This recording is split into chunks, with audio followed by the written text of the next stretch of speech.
The limits of debate in this country are established before the debate even begins, and everyone else is marginalized and made to seem either to be communists or some sort of disloyal person, a kook, there's a word, and now it's conspiracy. See, they've made that something that should not be even entertained for a minute, that powerful people might get together and have a plan. Doesn't happen. You're a kook. You're a conspiracy buff. For we are opposed around the world by a monolithic and ruthless conspiracy that relies primarily on covert means for expanding its sphere of influence, on infiltration instead of invasion, on subversion instead of elections, on intimidation instead of free choice, on guerrillas by night instead of armies by day. It is a system which has conscripted vast human and material resources into the building of a tightly knit, highly efficient machine that combines military, diplomatic, intelligence, economic, scientific, and political operations. Its preparations are concealed, not published. Its mistakes are buried, not headlined. Its dissenters are silenced, not praised. No expenditure is questioned, no rumor is printed, no secret is revealed.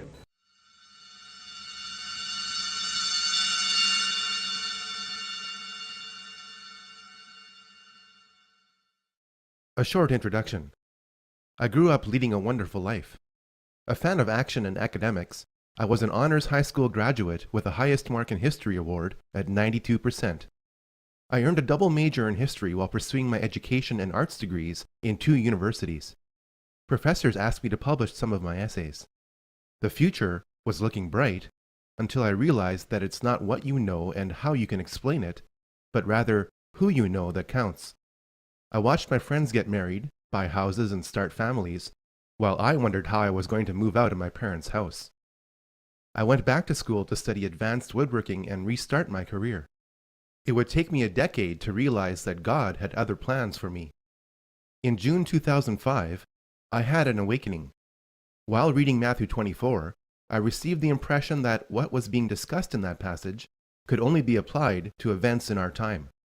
I searched Matthew 24 online to get other interpretations. One of those commentaries mentioned the word conspiracy. I was curious. I was instantly flooded with more than I could bear. For 4 sleepless days, I tried to disprove every aspect of what I saw. I couldn't. If my worldview was a computer operating system, it permanently crashed. I had to rebuild my paradigm. This was no easy task, as I had a lot invested. What you're about to see is the result of 5 years' worth of reading of dozens of books, listening to hundreds of podcasts, and reading thousands of articles. This presentation has cost me at least $5,000, and I'm giving it away for free. Because I have invested as much time and concern on this project as others spend raising a child, I have occasionally been labeled obsessed. What these people don't realize is that I'm doing this for them. They don't want to see what I see. Yet. I finally understand how someone like Adolf Hitler managed to fool the overwhelmingly Christian nation of Germany into believing that he was doing God's work.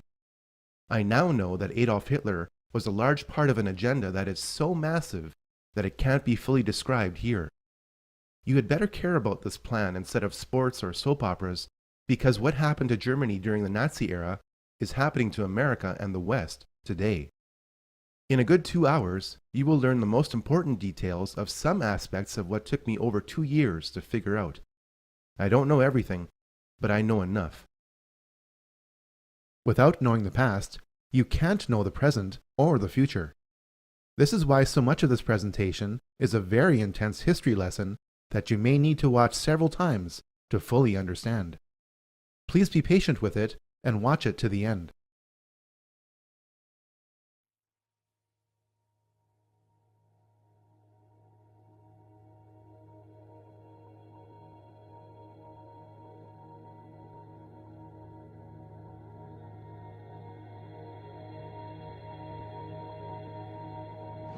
What is at stake is more than one small country. It is a big idea, a new world order. Out of these troubled times, our 5th objective, a new world order, can emerge.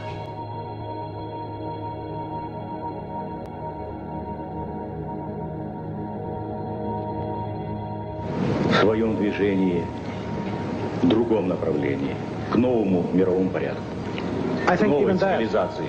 even that does not describe why the world has changed so much and why the world has turned so much toward a new world order and a new kind of civilization.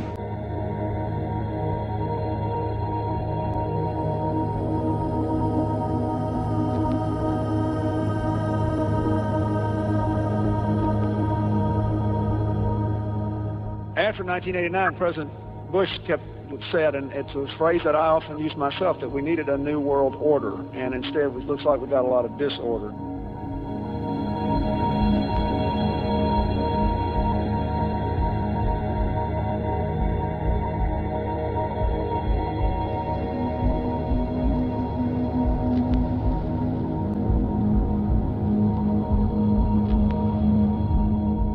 There is a chance for the President of the United States to use this disaster to carry out what his father, a phrase his father used, I think, only once, and hasn't been used since, and that is a new world order. This was a stirring address, in my view, shorter than his father's speech when he announced the New World Order.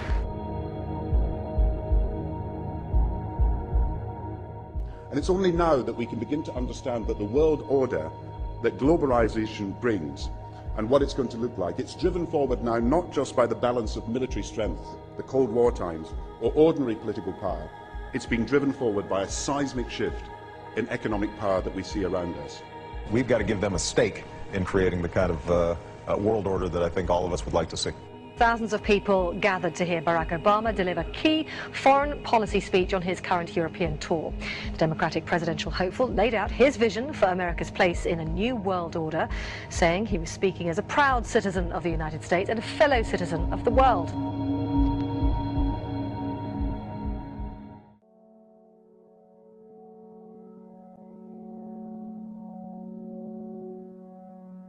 This film is about three big ideas. Most of the evil in this world is highly coordinated and is fulfilling biblical prophecy to the letter. Historical and current events are being influenced by evil to make the appearance of the Antichrist highly probable within a generation. Though the world is not yet in an apocalyptic state, the forces of organized evil affect us all now and must be resisted like never before. This film is unique in that it systematically studies the origins, activities, and destiny of evil. If you're a Christian, and even if you're not, you should keep watching in order to reduce the effects of evil. Presentations in this genre make all kinds of predictions about the future, most of which will turn out to be wrong. Instead of dwelling on the future, I'm going to survey the past. Once you know how we got here and then compare our present situation to what the Bible said would eventually happen, you might be interested in its solutions. If you think this is all fluff, then please consider the following question. If the Bible's explanation of evil is just a myth, then why are so many anti-Christians doing everything they can to fulfill that myth? Looks like we should study the New World Order.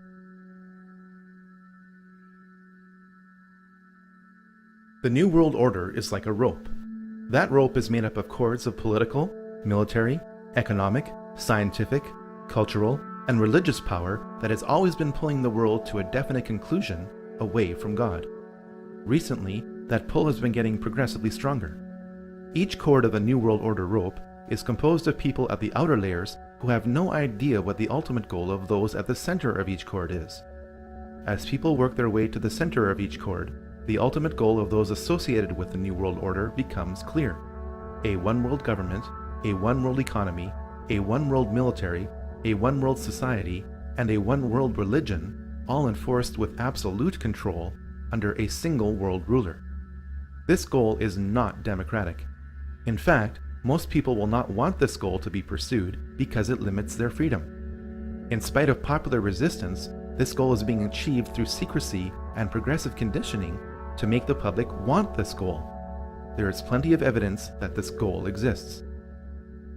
Pat Robertson has written in a book a few years ago that we should have a world government, but only when the Messiah arrives.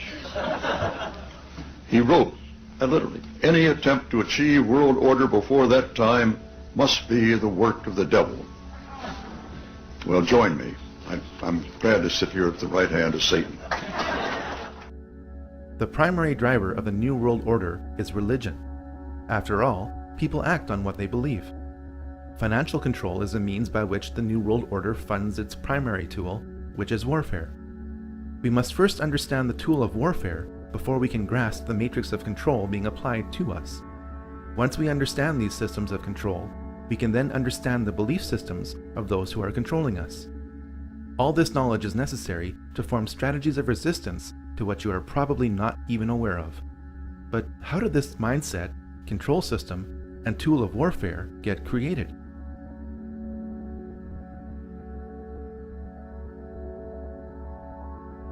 All secret societies trace their origins back to the ancient mystery religions practiced in Sumeria, Egypt, and Babylon. These ancient mystery religions were responsible for keeping a closed population in total subservience to a small elite, which were worshipped as gods, or as intermediaries between the masses and the gods. Knowledge is power. If you know when the next solar eclipse is going to occur, and others around you don't, you can demand a lot from a primitive society when you threaten to darken the sun. People with secret knowledge of astronomy are going to try to keep that knowledge to themselves. The moment they share that knowledge, their power over any society is eliminated. Large groups of people can be held in check by belief systems given to them by a tiny elite which keeps a core of knowledge to itself. This is why the most powerful groups in any society operate in secret. In fact, the word occult does not mean evil. It means secret. You are not supposed to know the secrets of the elite.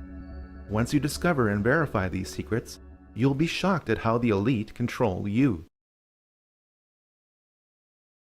The very word secrecy is repugnant in a free and open society, and we are, as a people, inherently and historically opposed to secret societies, to secret oaths, and to secret proceedings.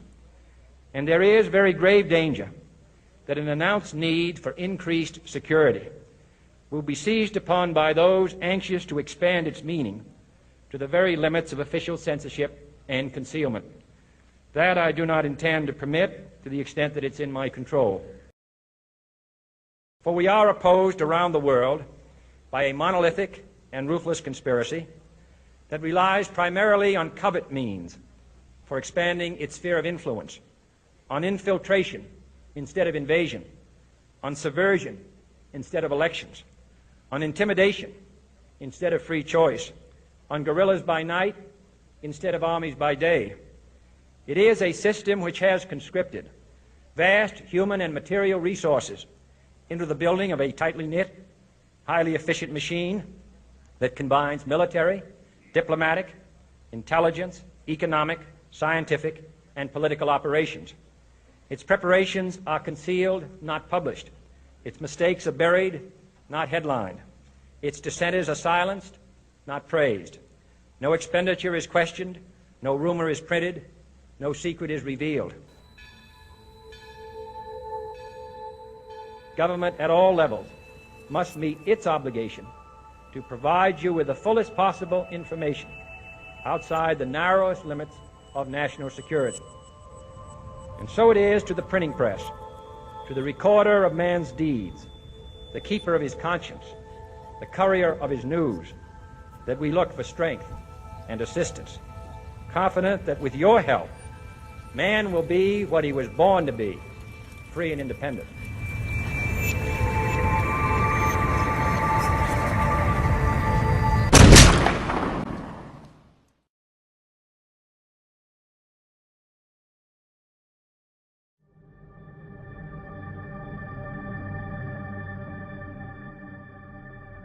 While other cultures were practicing pantheism, the monotheism of the Israelites kept them unique.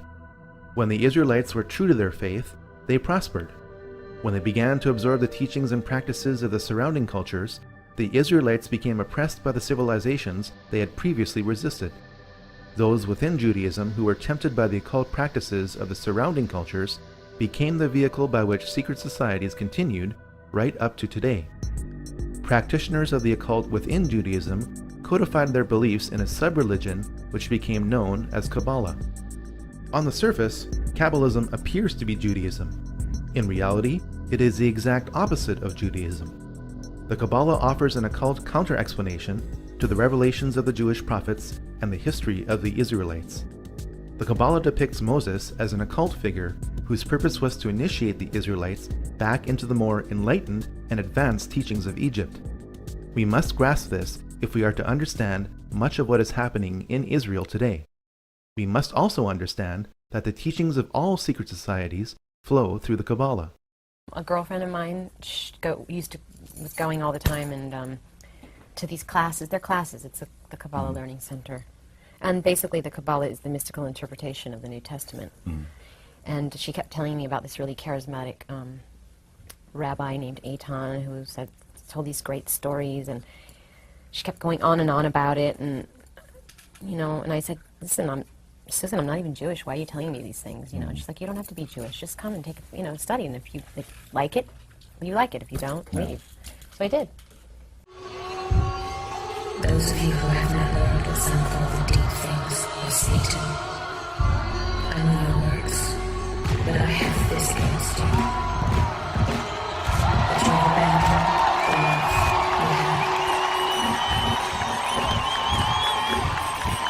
And the soul beast rises out of the sea with 10 horns and 7 heads, and a blasphemous name upon its head, and the beast that I saw was like a leopard, its feet were like a bear's, and its mouth was like a lion's mouth, and to it the grave of its power. And the whole earth followed the beast with wonder, and they worshipped the beast, saying, who is like the beast, and who can fight against the beast? It opened its mouth to utter blasphemous words against God.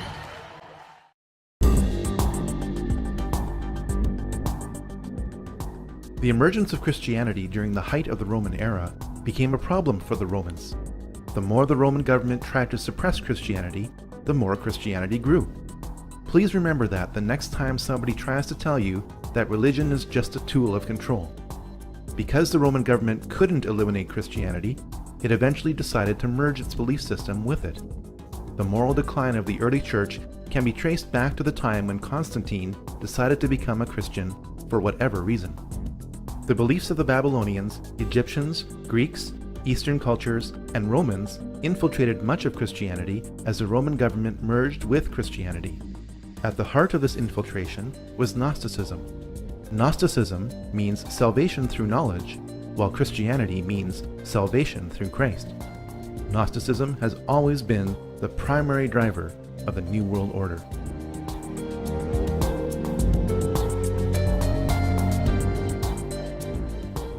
A military and religious order known as the Knights Templar was created in Jerusalem in 1118 by 9 French knights. Their official mission was to protect pilgrims on their journey to the Holy Land during the Crusades, and they participated in several battles in the Crusades themselves. The name Knights Templar was applied to this group when Baldwin II, King of Jerusalem, gave this group of knights lodging in his palace built on the ruins of King Solomon's Temple. By 1128, the order was given special protection by the Pope. As the Crusades wore on, the Knights Templar set up offices in Christian countries to encourage enlistment. The Knights Templar were a tax-exempt organization and received donations from crusading pilgrims in exchange for protection to and from Jerusalem. Because its membership remained dominated by the nobility, the Knights Templar were granted many favors by European rulers. Through gifts of land and money, the Knights Templar became extremely wealthy and powerful. The Knights Templar degenerated to the point where they practiced idolatry, sex rituals, and worshipped Satan in the form of the Baphomet. In fact, sodomy became a rite of initiation into the order. Unfortunately, those practices are being carried on today. And if Washington doesn't have enough to talk about these days, the Washington Times reported today that unidentified White House aides in the Carter, Reagan, and Bush administrations now are being investigated for using the services of a call boy ring. The paper reports that 2 of the male prostitutes were given a late-night tour of the White House last year. The White House press secretary, Marlin Fitzwater, said he knew nothing of this investigation. NBC's Lisa Myers reports her sources in the U.S. Attorney's Office say the investigation is not focusing on prostitution, but on fraud involving the use of credit cards to pay for the call boy services. Pope Clement V resisted abolishment of the Knights Templar for years. Finally, after waves of public pressure, most notably from King Philip IV of France, the Pope ordered 54 Templars burned alive in Paris as punishment for conspiracy and Satan worship. The order was destroyed when the Grand Master of the Knights Templar, Jacques de Molay, was burned at the stake on March 18, 1314. Many of the Knights Templar fled to Scotland, Portugal, and to the island of Malta. Some of today's well-connected youth are still initiated into a secret society based on the Knights Templar, known as the Order of de Molay.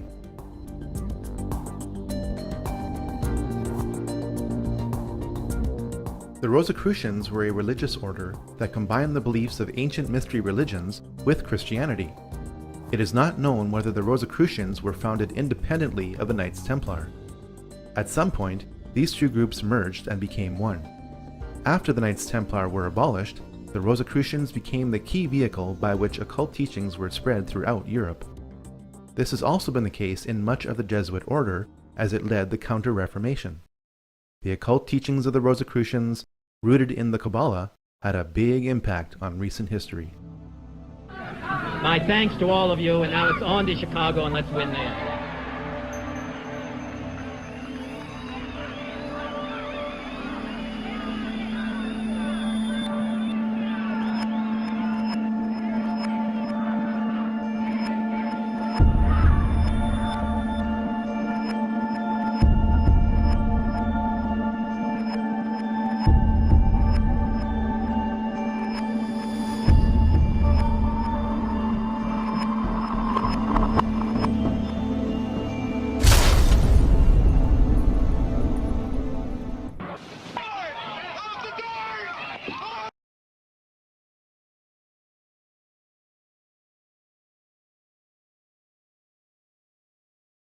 Freemasonry started when the Rosicrucians merged with the stonemason guilds of Europe. From the 1640s onwards, as the construction of grand cathedrals declined, Masons concentrated less on stonework and more on occult teachings. By 1717, the world's first Grand Lodge of Freemasonry was established in London. Freemasons were initially viewed positively by the public for doing good works, and the number of lodges grew rapidly throughout Europe. The age-old satanic desire for power also grew within Freemasonry. A secret society within a secret society, made up of only the highest levels of Freemasons, fathered a ruthless philosophy that is affecting us to this day. On May 1st, 1776, the Order of the Illuminati was born.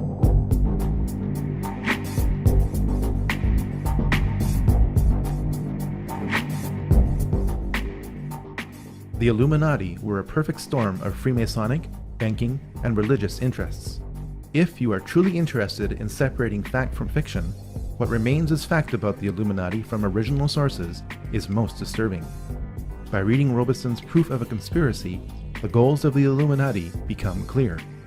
Abolition of all monarchical government and patriotism to it. Elimination of private property and inheritance. Destruction of the traditional family. And eradication of all religion. The Illuminati were an extreme sect of Freemasonry. The effects of these institutions cannot be overemphasized. Over 5,000 years of occult history have been focused into Freemasonry and the Illuminati. Around 250 years of occult practices have flowed from them. The modern financial system was created by a family which had connections to the Illuminati. The goals of communism are identical to the goals of the Illuminati. Modern propaganda movements can be traced back to Freemasonry and the Illuminati. Every major war, from the French Revolution onwards, has been influenced by Illuminati philosophy to progressively promote a one-world government. The Illuminati were headed up by Adam Weishaupt. Weishaupt had a Catholic background and, contrary to popular myth, was not a Jesuit or secret Jew. When his father died when Adam was 5, Weishaupt was sent to live with his godfather, rector at Ingolstadt University. Because the university was a Catholic institution, the rector brought home many suppressed books, which Adam read. Weishaupt graduated with a Doctor of Law degree from the University of Ingolstadt in 1768.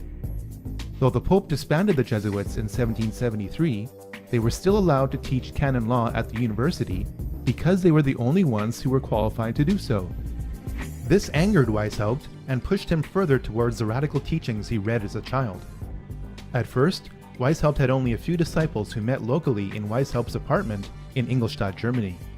To my knowledge, this is the only presentation to prove the physical origins of the Illuminati.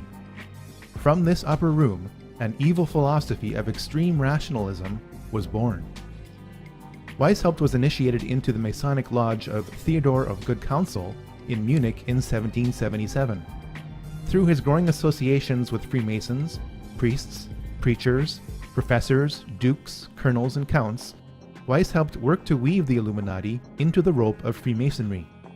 The nobility wished to become members of the Illuminati to establish more connections to advance their own enterprises and interests.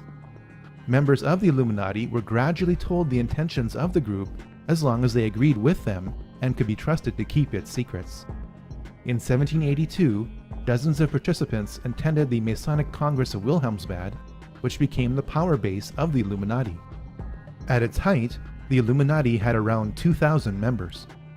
The House of Rothschild was on its way to becoming the most powerful banking family in the world. Mayer Amschel Bauer, a Jewish coin dealer of humble origins, changed his name to M.A. Rothschild. He placed a red shield in front of his banking house, which incorporated a hexagram. The family crest has evolved over time, but maintains this element within it to this day. Mayer Rothschild never became a member of the Illuminati, nor did he finance this movement as is commonly believed. Rothschild did act as banker for two members of the Illuminati. Archbishop Prince Karl Theodor Delberg attained the highest degree within the Illuminati in 1784 and was a traitor for France and Napoleon. He reluctantly emancipated the Jews of Frankfurt in 1811 for a high price, financed by Mayer Rothschild. Karl, Landgrave of Hesse-Kassel, was deeply into the occult and was the main organizer of the Congress of Wilhelmsbad, held at the summer home of Karl's brother, William IX, Elector of Hesse. The House of Hesse built up one of the largest fortunes in Europe by hiring out mercenaries conscripted from its own kingdom to other nobilities. Mayer Rothschild handled the mercenary blood money of the House of Hesse by becoming its banker in 1783. The House of Rothschild grew from its connections to members of the Illuminati, and not because the two were combined. Despite their best efforts at necessary secrecy, the Illuminati were exposed in 1784 by the Bavarian government, which soon issued an edict banning all secret societies. The workings of the order were contained in writings seized by the Bavarian government, which took them so seriously as to publish them in an official document entitled The Original Writings of the Order of the Illuminati, which was distributed to the major governments of Europe. Some members of the Illuminati were arrested, while most fled Bavaria under the edict. This only spread Illuminati philosophy further throughout Europe. Adam Weishaupt went underground and re-emerged under the sponsorship of Duke Ernst II of Saxe-Coburg-Altenburg, where he would continue to write books on the Illuminati until his death. The third cord in the Illuminati rope of control was Jewish revolutionary heresy. Shabbatai Tzvi calculated that the Messiah would come back in 1666. When that didn't pan out, Shabbatai taught that he was a Messiah. Shabbatai would later convert to Islam. Jakob Frank thought that the Messiah would return based on tolerating a finite amount of sin. His main idea is that sin should be promoted and practiced wherever possible so that the Messiah would come back sooner. Eventually, Frank also taught that he was a Messiah and that he was a successor to Shabbatai Tzvi. The revolutionary Frankists were a large group, and some Frankists were involved in the French Revolution. Rothschild welcomed Frankism. When Jacob Frank visited Frankfurt, he became wealthy with money from prominent Jewish families, including the Rothschilds. When the French Revolution was over, the Frankists scattered in Poland and Bohemia, intermarried into the gentry and middle class, and took on the appearance of Christianity. You need to know about the Frankists for two reasons. First, many prominent American politicians appear as moderates, but have a family tree rooted in Eastern European Jewish revolutionary heresy. We have heard that 500,000 children have died. I mean, that's more children than died in Hiroshima. And you know, is the price worth it? I think this is a very hard choice, but we think the price is worth it. You will be surprised to learn that several key Middle Eastern politicians also share these roots. Second, so many people of Jewish background in Hollywood carry on the Frankist tradition today through constant promotion of sin and the occult. Though they were independent forces, the hand of the Illuminati was influenced by Jewish revolutionary heresy. This hand fit perfectly inside the glove made of Freemasonic fabric, which held the Rothschild money that empowered it.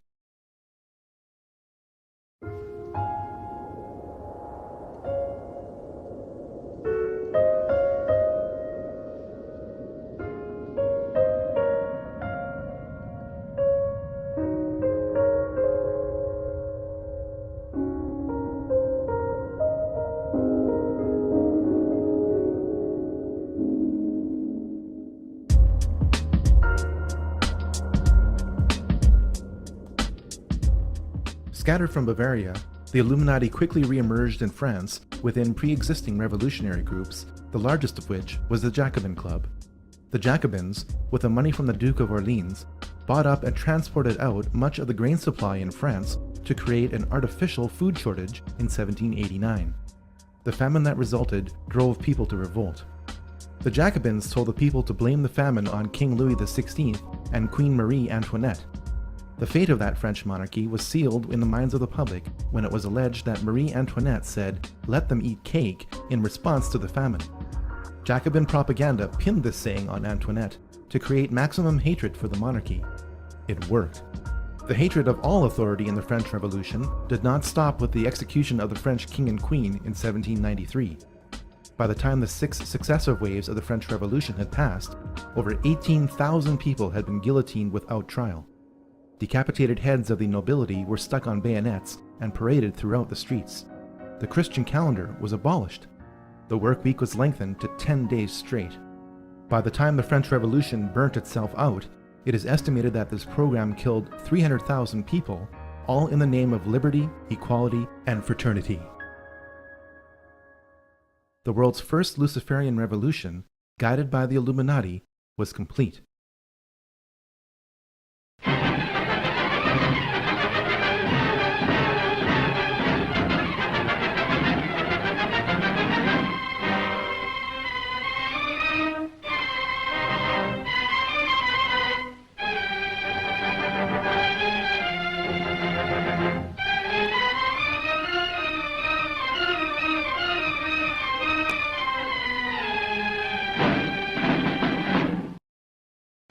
Mama, I have to cheat the tax collector before my own children.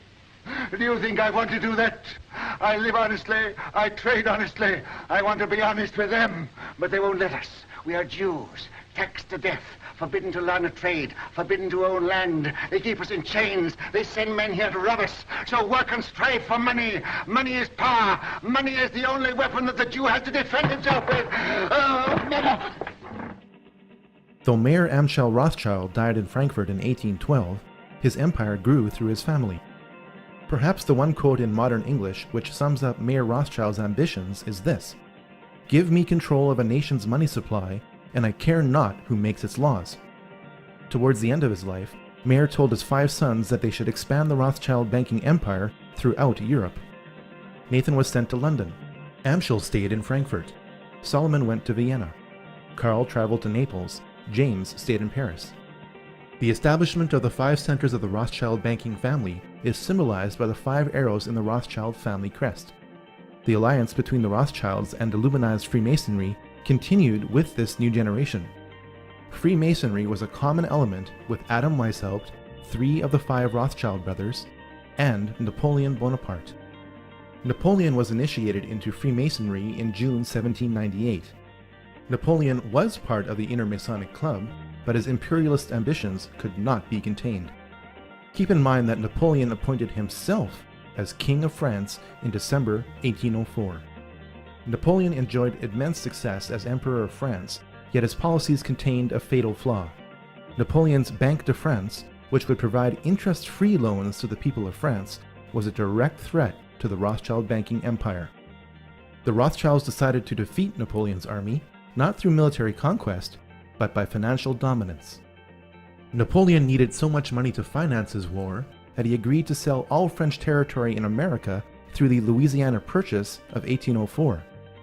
Nathan Rothschild in England took Prince William's money transferred to Amschel Rothschild in Germany and used it to fund British forces.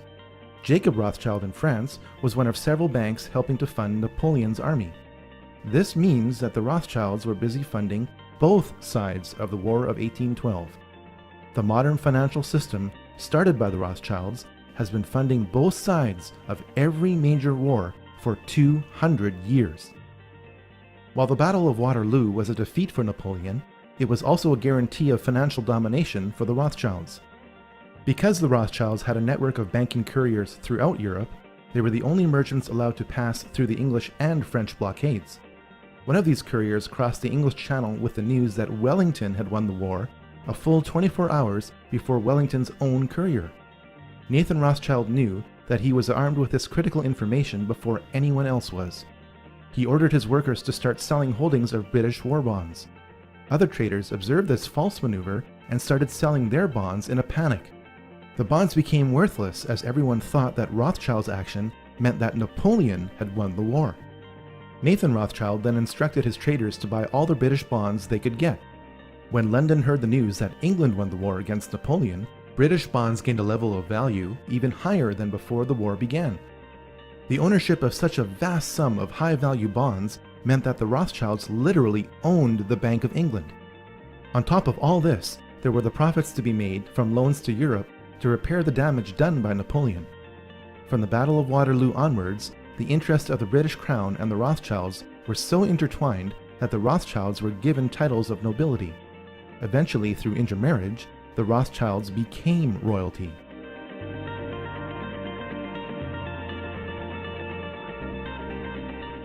Following the Napoleonic Wars, the Illuminati thought that the nations of Europe would be so tired of fighting that they would agree to enter into a federation. Switzerland was declared to be a neutral country into which member kingdoms could deposit their money. Since the post-Napoleonic nations of Europe were heavily indebted to the Rothschilds, it could be argued that the Congress made Switzerland act as the modern version of the Knights Templar for the past 200 years.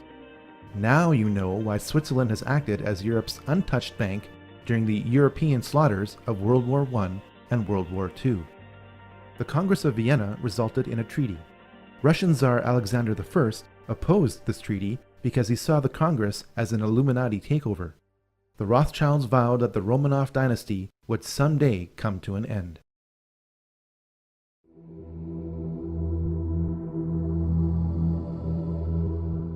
Columbus did not discover anything.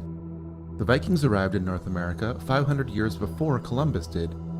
Manly P. Hall, the most prolific Masonic author of all time, wrote a compact book in 1944 entitled The Secret Destiny of America. It confirms that the Old World knew about the New World for thousands of years. Columbus sailed to the West because his family and those who paid for his expedition were steeped in Rosicrucianism and wished to lay the foundation of a new world order. One only has to look at the cipher used in his signature for proof of this claim. Much of the occult knowledge of the Knights Templar is carved in stone in Scotland's Rosslyn Chapel. The carvings that line the inner frame above this window are of maize or of Indian corn that grew only in the New World. How could this be if the construction of the Rosslyn Chapel began in 1446 or 46 years before Columbus sailed to the West? For the answer to this question, we should look at the sails on the ships used by Columbus. They were adorned with a logo of the Knights Templar. From before the time of Columbus until today, America has always had a special place in the plans of the New World Order. The Illuminati in Europe saw the rare positive outcome of the American Revolution and sought to subvert it through the Columbian Lodge of the Order of the Illuminati, established in New York in 1785. Agents of the Illuminati worked to start a new revolution in America so that America would resemble France without the Napoleonic influence. Most of America's founding fathers were deists. They believed in God, but as they, and not the Bible, defined God. The level of Gnosticism that the founding fathers of America were involved in ranges from mild to severe. George Washington never defined his faith in his own writings. He was also a Freemason. He helped design the street plan of Washington, D.C., which is laid out according to Masonic symbology. Thomas Jefferson also talked about God, but rejected the Bible. In fact, Jefferson wrote his own New Testament, deleting passages and cutting out entire books like the Book of Revelation, which didn't agree with him. Benjamin Franklin talked about God, but rejected traditional Christianity. What is particularly disturbing about Benjamin Franklin is his membership in the Hellfire Club in London. In the late 1700s, a group of Englishmen formed the first Hellfire Club, a fraternity dedicated to drinking, sex, and at times ridiculing Christianity and mocking its sacred rituals. Members met at ruined monasteries to revel in black masses and drunken orgies. An occasional participant was the American ambassador to Great Britain, Benjamin Franklin. Whether or not any of these American leaders are Christian is not for me to decide. The singular point being made here is that America has always had a thick Christian veneer applied to a Gnostic core. Over time, that occult core has grown and the Christian veneer has worn thin. In 1791, Alexander Hamilton established the first privately owned central bank in the United States with $10 million on a 20-year charter. This is contrary to the United States Constitution, which Hamilton signed. When the charter expired, the head of this private group was revealed. None other than Nathan Rothschild in England said, "Either the application for the renewal of the charter is granted, or the United States will find itself in a most disastrous war." The United States repelled the British on American soil within 1 year of Nathan Rothschild's pronouncement during the War of 1812. Fortunately for America, Britain was tied up fighting Napoleon in Europe and couldn't send enough troops to reclaim America. While America won a military victory, its financial back was broken. The War of 1812 forced the rechartering of the private bank of the United States. Thanks to the war and inflation, the debt owed to the bank exploded to $127 million. Andrew Jackson vetoed the bank in 1832. In 1835, President Jackson distributed a $35 million surplus. This was the only time in American history that the United States had balanced its books.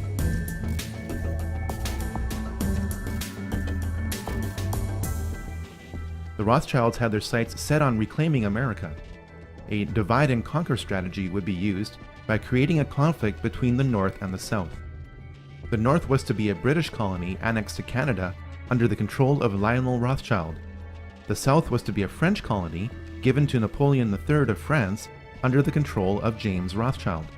Lincoln's main problem shifted from slavery, which he outlawed, to how he was going to pay for the defense of America against the international bankers who were destroying it. Lincoln came up with a brilliant solution called the greenback. The government would print its own interest-free currency that would later be redeemable in gold. The bankers wouldn't stand for this.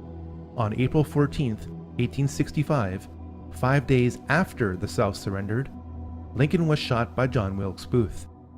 Booth was a member of the Knights of the Golden Circle.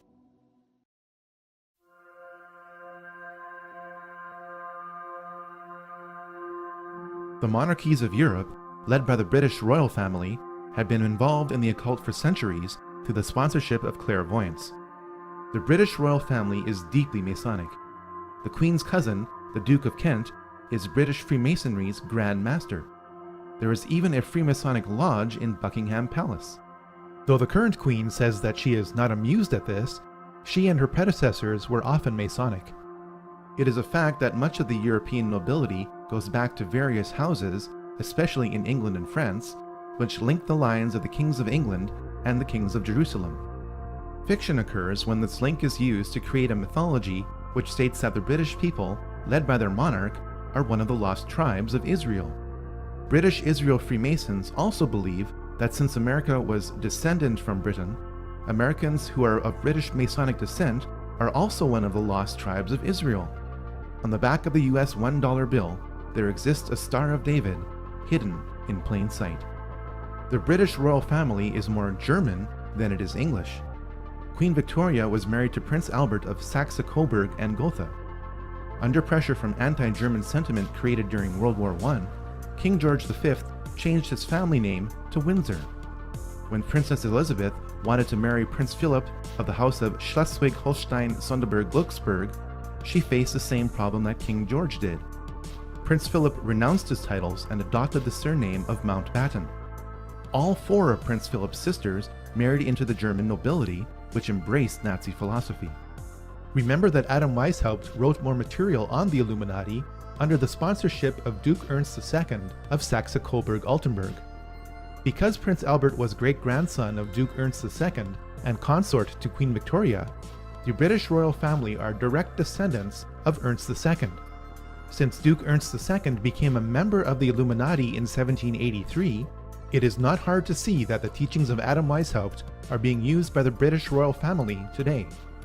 The British monarchy was involved in 2 wars with China over opium. From about the mid-17th century onwards, Europe had a huge trade deficit with China. Europe wanted Chinese tea, silk, and porcelain, but China did not want as much of what Europe had to offer. This trade deficit problem was made worse by the fact that Chinese emperors demanded to be paid in silver and gold coin. The problem was solved when British traders began importing opium into China from India. Large areas of China became addicted to opium. The addiction was so intense that in many areas of China, opium was currency. The conflict between the Chinese emperors and British traders grew so bad that Queen Victoria sent in the British army to fight the Chinese army over opium in 1839 to 1842, and again in 1846 to 1860. When you are told that the British royal family's wealth is based on taxation, don't believe it. It could be argued that the British East India Company occupied India on behalf of the British Crown and its traders. Afghanistan is occupied today by coalition forces. In 2007, 93% of the world's opium production came from Afghanistan. The 2006 Afghan opium harvest was also valued at $3 billion. Ahmad Wali Karzai, brother of Afghan President Hamid Karzai, is intimately linked with the export of opium from Afghanistan. He is also on the CIA payroll. The Taliban lend the farmers the money. They are indebted to the Taliban. They have to grow the opium. Now the Marines, in their success, are in a sense a victim of their success, because now the population is, they have these opium fields, and we are tolerating it. We are tolerating the cultivation of the opium because we know that if we were to destroy it now, the population would turn against the Marines, and it would be a real security risk. The Taliban finances much of its operations by selling opium, which is grown from poppies, which are right now being harvested. So here's the question: why are American troops now helping Afghan farmers grow that opium? Nick Schifrin reports from Afghanistan on a controversial new policy. In one case, they even paid a farmer $1,000 after U.S. and Afghan special forces burned his crop. If you can come down to the base or on my next visit, I'll make a payment.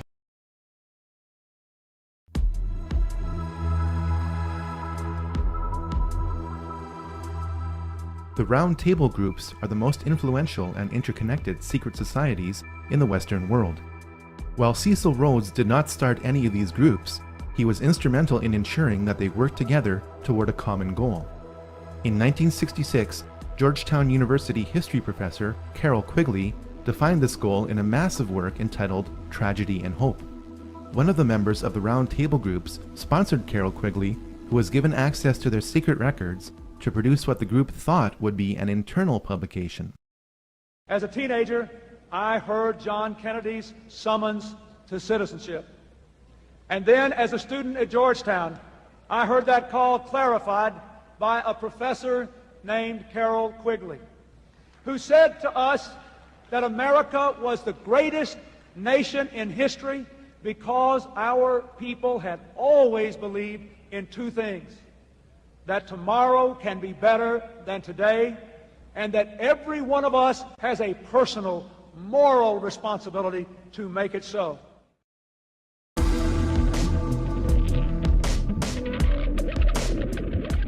Soon after Adam Weishaupt died, Italian patriot Giuseppe Mazzini was appointed to be the head of the Illuminati in 1834. Mazzini became a 33rd degree Mason while attending Genoa University. The most important thing about Mazzini is that he formalized the Mafia. The name Mafia is an acronym which stands for Mazzini Autofizia Ferti, Incendi, and Averlameni, or Mazzini authorizes thefts, fires, and poisonings.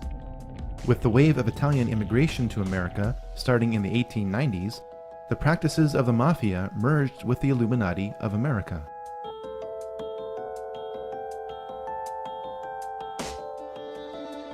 Next to Adam Weishaupt, Albert Pike is the most influential Freemason in history. Pike was asked by American Freemasons to reform its rituals. He did so in a Masonic handbook entitled Morals and Dogma of the Ancient and Accepted Rite of Freemasonry, published in 1871. The Knights of the Golden Circle, or KGC, was a Masonic organization dedicated to establishing a golden circle of territories between Mexico, Central America, the Caribbean, and the southern states, which would officially sanction slavery. Albert Pike was associated with the KGC and created several spin-off groups from it, including the Ku Klux Klan. While he was Sovereign Grand Commander of the Scottish Rite of Freemasonry, Albert Pike created his own office of Chief Justice of the KKK. This is also borne out at the location of his statue, which is in Judiciary Square in Washington, D.C. Albert Pike is responsible for inflaming racial tensions that were the official cause of the U.S. Civil War. Now you can understand how the American Civil War was really about who would control the money supply of the United States, and that slavery was a secondary issue in this conflict.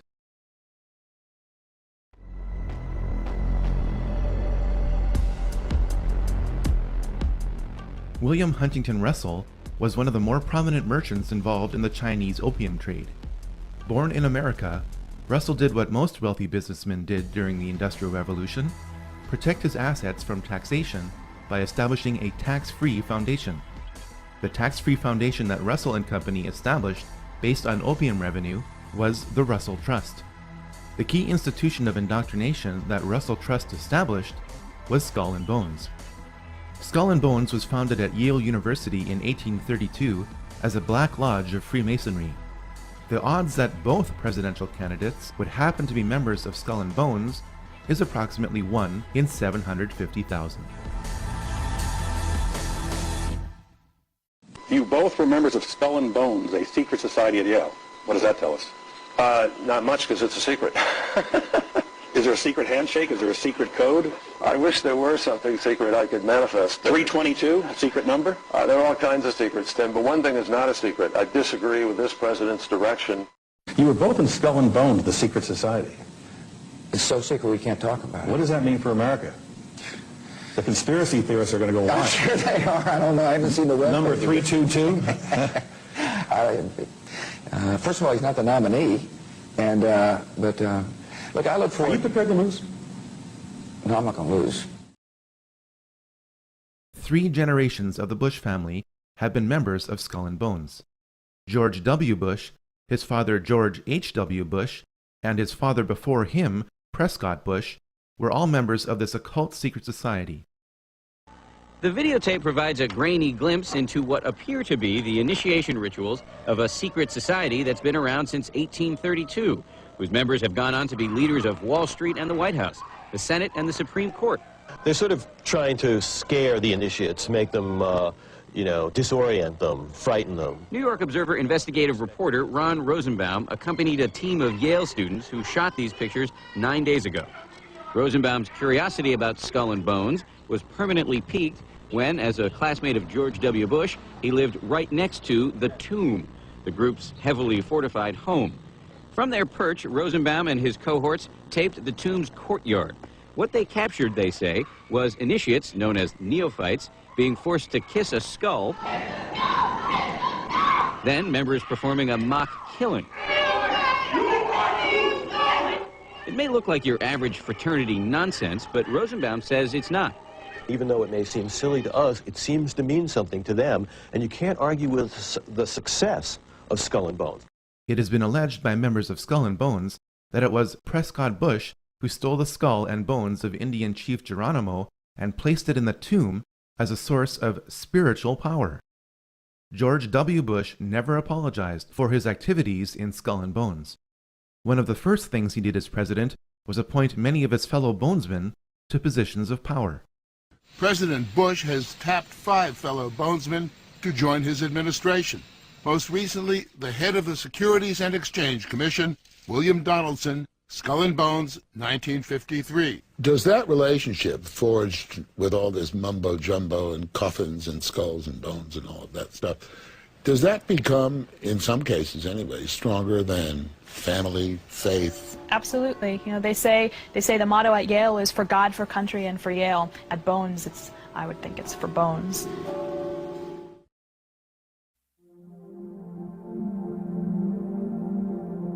Georg Hegel was a German philosopher who came up with a basic system for achieving the goals of the Illuminati called the Hegelian dialectic. This system is based on 3 steps. In step 1, a rogue government will create the problem that harms or even kills its own citizens. This deception is known as a false flag attack. In step 2, a rogue government will control the reaction to the problem which it created by typically blaming it on an enemy or some aspect of its own society over which it seeks more control. This is why the term false flag attack is so named. In step 3, a rogue government will offer the solution to the problem which it created. This solution is typically a war or a system of regulations. The solution would usually not be accepted by the public had the rogue government not created the crisis and controlled the reaction to it in the first place. A government which seeks increasing control can keep pushing society to accept its agenda by following a series of problems, reactions, and solutions which it planned all along. The significance of the Hegelian dialectic is not how evil it is, but rather how often governments choose to follow it. There has not been a major war in the 20th and 21st centuries that does not follow the Hegelian dialectic.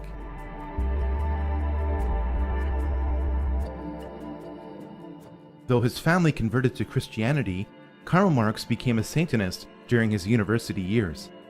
In a poem entitled Pale Maiden, Marx wrote, "Thus heaven I forfeited, I know it full well.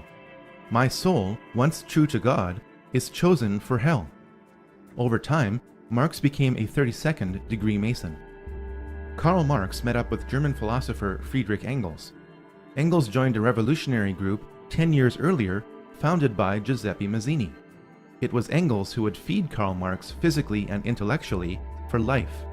Marx published the Communist Manifesto in 1848 based on a draft from Engels.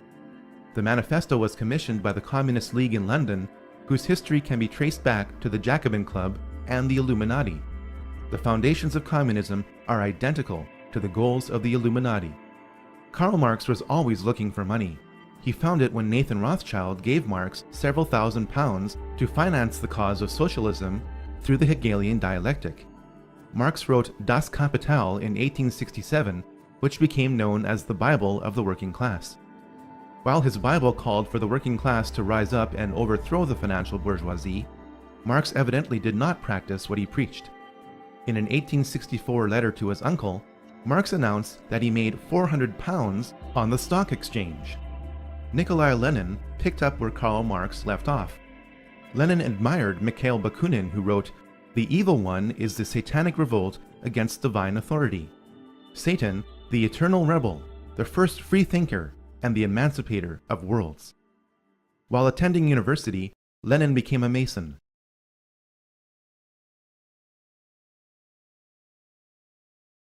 Stopped by Andrew Jackson and delayed by Abraham Lincoln, the international bankers finally seized control of the financial system of the United States.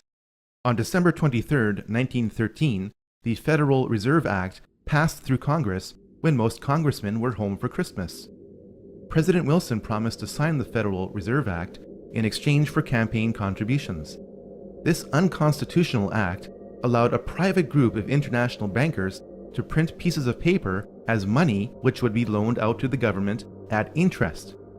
Leading directly or indirectly through their agents, the most prominent members of this group were J.P. Morgan, J.D. Rockefeller, Jacob Schiff, and Max and Paul Warburg. Every member of this group was connected in different ways to the Rothschilds.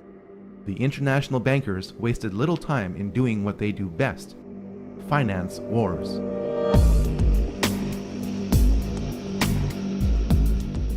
The bankers of Europe and America found a way to ignite the growing tension between Germany and the Anglo-American establishment for the economic and cultural dominance of Europe. Most people know that the flashpoint of World War I along the Western Front was the torpedoing of the Lusitania on May 7, 1915. What most people don't know is how the operations of the Lusitania were engineered to provoke this war. British intelligence broke the German war code in December 1914. This meant that the First Lord of the Admiralty, Winston Churchill, knew where every German U-boat was in the English Channel. The Lusitania slowed to await the arrival of its military escort through the channel. Churchill ordered the escort to return to port. The Lusitania was crawling alone through a war zone. A private letter from Churchill removes any doubt as to whether he intended for the Lusitania to be sunk.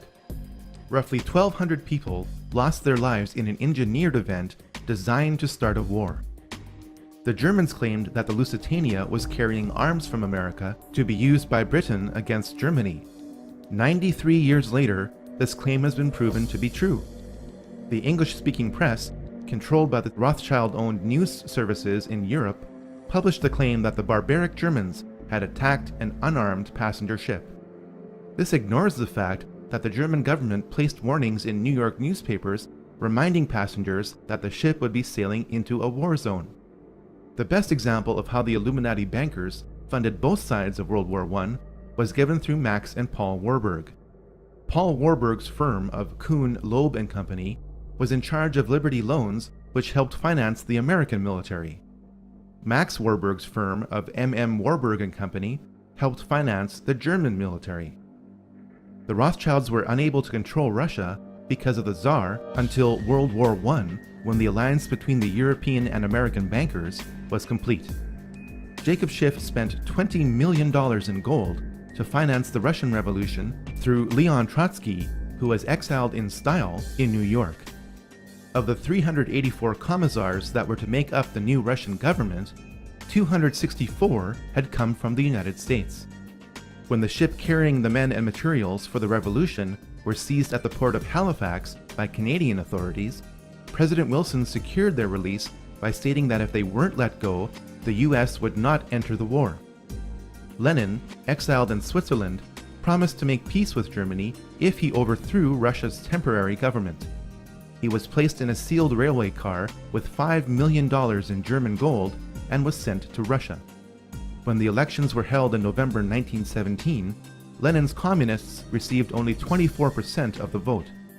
Lenin had to use force in order to represent the people. The United States stepped in with enormous amounts of food and relief supplies as famine gripped Russia while Lenin took control of it.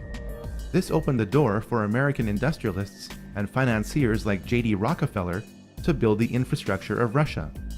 The net effect was that America continued to support the communist revolution.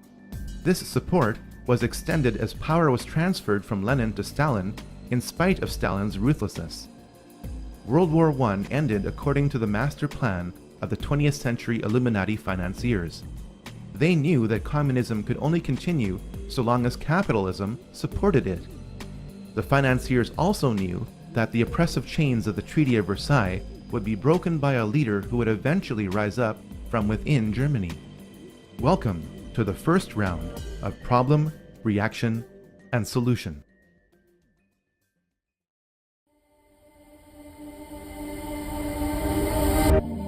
As the Industrial Revolution progressed, several captains of industry emerged in America.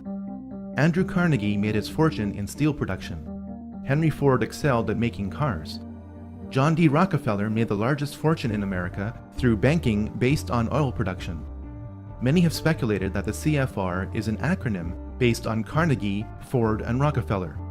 While this may not be the case, all three of these men have had a financial stake in the CFR, which was officially formed in New York in July 1921. Its logo features a rider on a white horse giving a Masonic salute. The Latin word in the logo means everywhere. The CFR in New York is the counterpart to the Royal Institute in London. Both groups are members of the Round Table groups. The same bankers which established the Federal Reserve in 1913 funded the CFR through dozens of tax-free foundations. If you want to catch a ride in the Anglo-American machinery of the Illuminati today, you will agree to be told what to do. It's good to have an outpost of the council right here down the street from the State Department. We get a lot of advice from the council, so this will mean I won't have as far to go to be told what we should be doing and how we should think about the future. It's good to be back at the Council on Foreign Relations. As Pete mentioned, I've been a member for a long time and was actually a director for some period of time. I never mentioned that when I was campaigning for re-election back home in Wyoming. The goal of the Royal Institute and the CFR is nothing less than one world government. In 1950, CFR member James Warburg testified before the Senate Foreign Relations Committee and said, "We shall have world government whether or not you like it, by conquest or consent." You would think that the CFR would be the talk of the American mainstream media, but the CFR dictates what will make the American news and how it will be presented to reporters in key positions who are along for the establishment ride.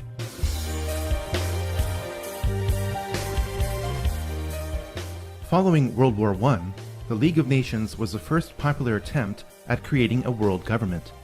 The League was promoted as the way of providing a collective security, since an attack on any one member of the League would be considered an attack on all.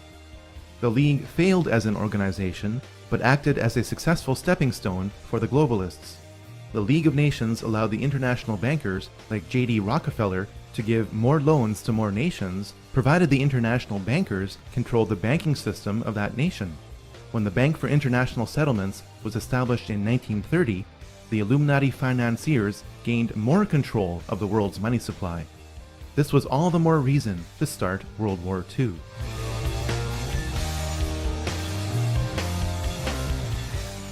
We must understand political Zionism up to World War I if we are to understand the entire foundation of the 20th century. Austrian Jew Theodor Herzl published a book in 1896 entitled The Jewish State. It proposed a Jewish state to cure the problem of anti-Semitism. The Rothschilds founded the Zionist Federation of Great Britain in 1897 to promote political Zionism with Theodor Herzl as president. We must stop our survey of political Zionism at this point to carefully define it. Political Zionism is the social movement which creates and sustains the physical nation of Israel. This definition is in the present tense because the territory of Israel is in a state of flux. Political Zionism is also the driver for world government through Israel in the tradition of the heretical Frankist Jews. This definition is embodied by the Rothschild family. Not all Jews are political Zionists. Not all political Zionists are Jews. The political Zionist movement feeds off Jews in the same way that the Nazi movement fed off Germans. Political Zionism is the greatest enemy of the Jews. Political Zionism is the ultimate dialectic, and Theodor Herzl understood this. Frankism is the basis of political Zionism, which expressed itself in the Russian Revolution. Karl Marx's real name was Moses Mordecai Levy. Vladimir Lenin was born Vladimir Ilyich Ulyanov, which is of Jewish lineage. Leon Trotsky's real name was Lev Davidovich Bronstein. The Rothschilds finally succeeded in making good on the threat to remove the Romanov dynasty from power through the Frankist Bolsheviks they controlled.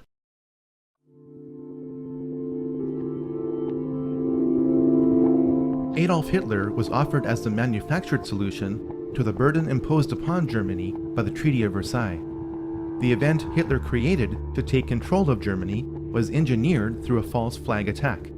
We now know that Hitler had his henchmen set fire to the German parliament, known as the Reichstag, in 1933.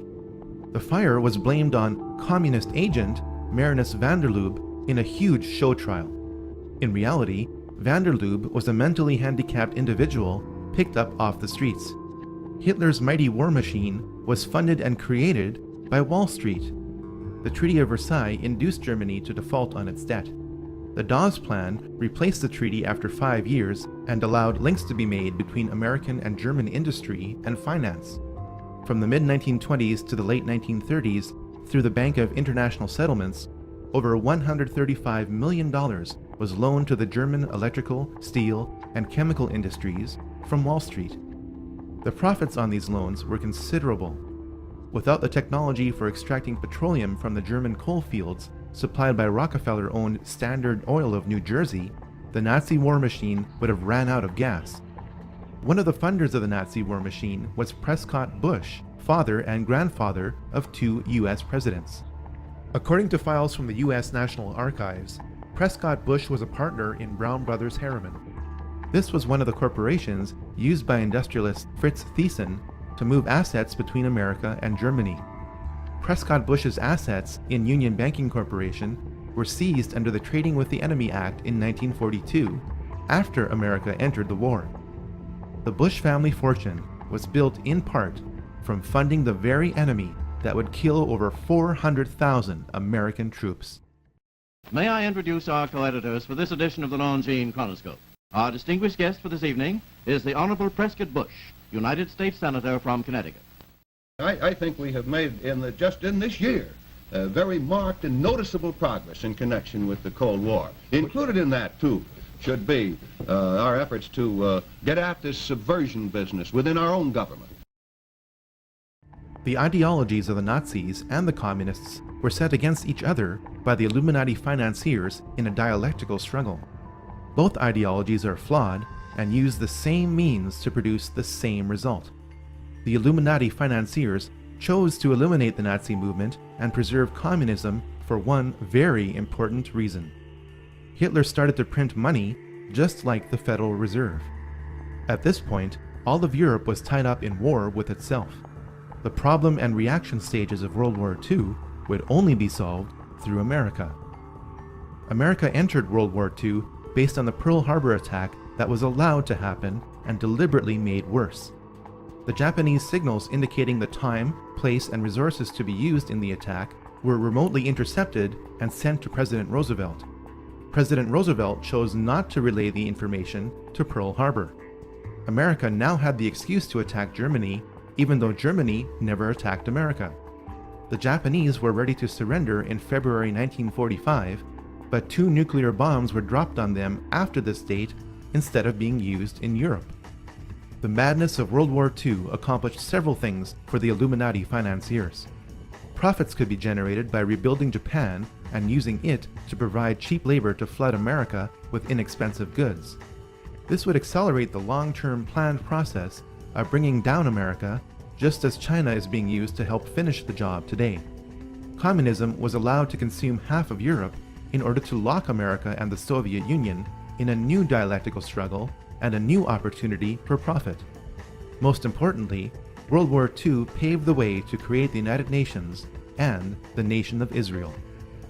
It must be noted that the top 4 players of World War II had ties to the occult. Hitler was deeply involved in the black arts. He joined a group focused on esoteric teachings called the Thule Society. This is where the logo for the Nazi Party came from. The occult foundation of Nazi philosophy was laid by Dietrich Eckart, not by Adolf Hitler. Joseph Stalin was involved in Freemasonry. Here we see him giving the same sign of the hidden hand, the same hand sign of Freemasons Napoleon and Solomon Rothschild. Franklin Roosevelt was a 32nd degree Mason. Winston Churchill was a member of 2 Masonic lodges, including a Druidic lodge. When you look at a photograph of the 3 main characters involved at the Yalta Conference in February 1945, keep in mind that all 3 were Freemasons.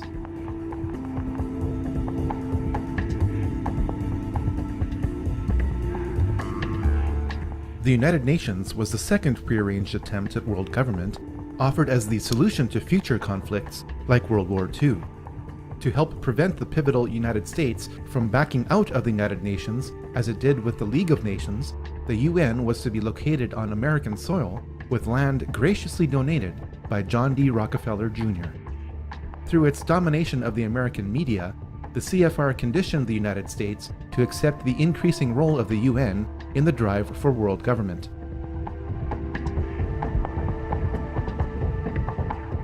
Political Zionism, a tool of the Rothschilds, clearly expressed the desire to create Israel long before World War II. This is documented in the Balfour Declaration of 1917. Arthur James Balfour of the British Foreign Office announced that it was the will of His Majesty's government to establish a Jewish homeland in Palestine. This official policy was given to the World Zionist Federation of Great Britain, headed by Lord Rothschild, over 30 years before Israel was created. James Balfour, a willing tool of the British Freemasonic crown, was awarded many Masonic royal titles for this and other services rendered. Political Zionism used and magnified the anti-Semitism of the Nazi movement to create Israel. As soon as Hitler took power in 1933, many Jews around the world boycotted German goods. The political Zionists in Palestine negotiated a secret deal with the devil. In return for the transfer of 60,000 Jews and $100 million to Palestine, political Zionists would halt the worldwide Jewish-led anti-Nazi boycott that threatened to topple the Hitler regime in its first year. Over 40 million Chinese died in a 25-year period under the dictatorship of Mao Zedong, yet all you probably know is the phrase 6 million Jews. If you question the scope and purpose of the Holocaust, you will be labeled a Holocaust denier. The Holocaust of the Jews has been ground into the public consciousness by the political Zionists who used and inflated its horror to justify their goal. Theodor Herzl's dream was realized when the flag he proposed, based on the Rothschild hexagram, flew over Israel in May 1948.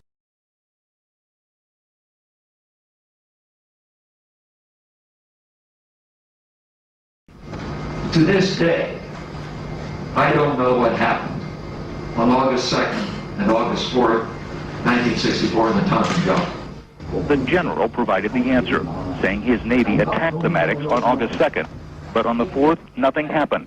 There was absolutely nothing, he said. The revelation may be important to historians. They have argued for years that the second incident on August 4th never occurred, but Lyndon Johnson used it to justify air attacks on Vietnam and broaden the scope of the war. Events afterwards showed that our judgment that we'd been attacked that day was wrong. It didn't happen.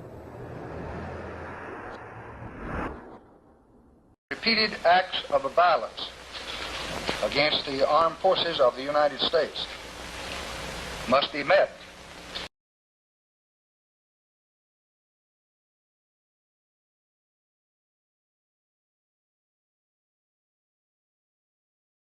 The wars against Asian communism for 30 years were symptoms of a much larger problem. The problem was that the Illuminati financiers were using a new dialectic to control the world. By pitting the capitalist West against the communist East, the world was locked in a state of bipolar tension with little chance of truly breaking free. The arms race between America and Russia was the best symbol of this tension. Russia was given the tools and technology to make the atom bomb by the American establishment in 1944. In spite of this, Russia and America spent over $5 trillion on weapons that would have guaranteed mutually assured destruction many times over. In his closing speech to the nation in January 1961, President Eisenhower warned about the military-industrial complex.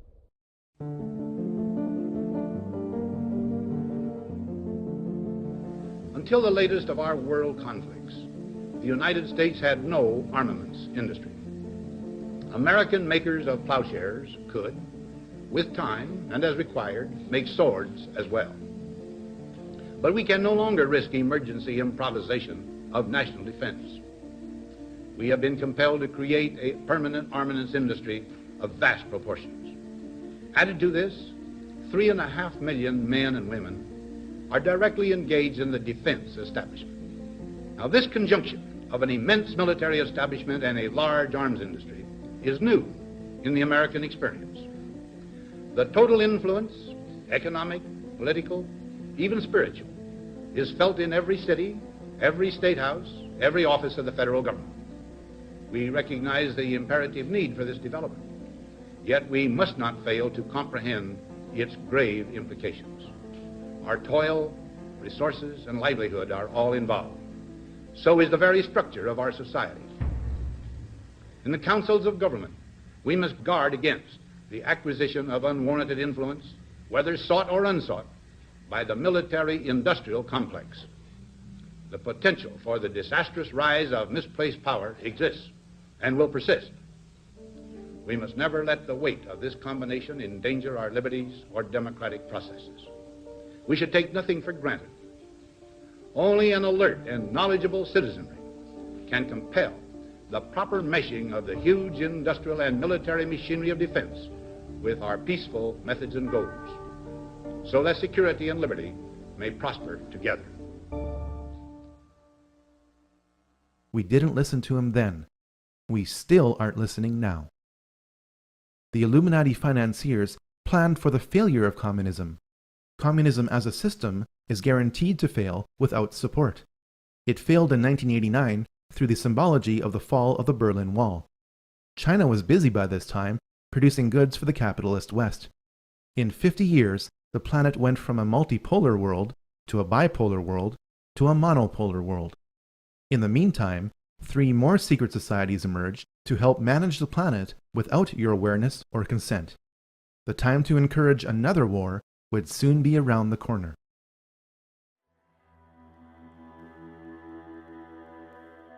The Bilderberg Group got its name from the Bilderberg Hotel in Oosterbeek, Holland, the site of the group's first modern meeting. It was founded by Prince Bernhard of the Netherlands in 1954, though its practices can be traced back to the Knights Templar. The Bilderberg Group was originally concerned with a regional Europe for the benefit of its members at the expense of national sovereignty. Over time, its scope has broadened to include balanced membership mainly from NATO countries. Many members of the CFR are also members of the Bilderberg Group. Once a year in 5-star hotels between Europe and North America, around 100 influential people gather together to determine the future of the planet for the next 1 or 2 years. The membership and accomplishments of the Bilderberg Group have been impressive. Presidents are chosen by this group. When Queen Beatrix and David Rockefeller get together at a Bilderberg meeting, you are looking at the 2 people on the planet who control the lion's share of the world's oil supply. The 2008 oil price and credit boom and bust were planned events according to leaks from the Bilderberg Group in 2006. The Bilderberg Group also created the European Union.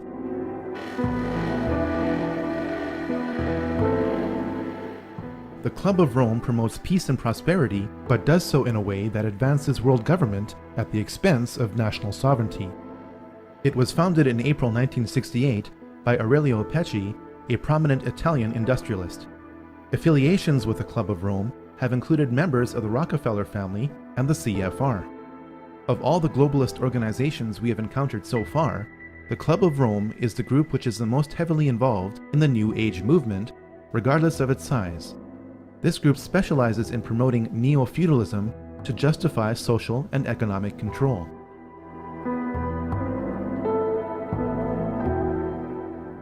The Trilateral Commission was created in 1973 by David Rockefeller to launder money. As more congressmen and informed citizens became aware of the CFR and the Federal Reserve during the 1950s and 60s, global planners realized that they had to be more covert. Their American and European money would have to be sent to Japanese industrialists and Arab oil magnates who would use it to buy up Western businesses and real estate. With this system in place, economic woes in the West resulting from the globalists' control could then be blamed on the Japanese and Arabs. Arab leaders who couldn't agree on anything for centuries suddenly came together to create the OPEC oil embargo of 1973. High gas prices made the Americans flock to Japanese cars. This system of Western, Eastern, and Middle Eastern trade promoted global interdependence and made lots of money.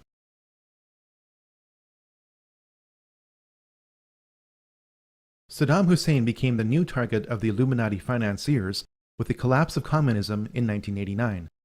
White House Special Envoy Donald Rumsfeld met Saddam in December 1983. Rumsfeld gave Saddam the gas he used to kill thousands of his own people, but that didn't matter to the elite. What did matter was that Saddam was pumping too much oil to get rid of his foreign debt. This lowered oil prices by flooding the oil market, angering OPEC nations. It also lowered the value of the US dollar because it was the world's reserve currency and oil is traded in US dollars. Saddam was becoming independent and had to be stopped. US Ambassador to Iraq, April Glaspie, met Saddam in July 1990. When Saddam asked the ambassador what the American response would be if he were to invade Kuwait, the ambassador replied, "We have no opinion on the Arab-Arab conflicts, such as your dispute with Kuwait." Saddam bit on the bait and invaded Kuwait 1 month later. Operation Desert Storm followed in 5 months in January 1991. Saddam's army was destroyed, in 5 weeks. While I was there, I saw the Iraqi soldiers come into the hospital with guns. They took the babies out of the incubators. Took the incubators and left the children to die on the cold floor.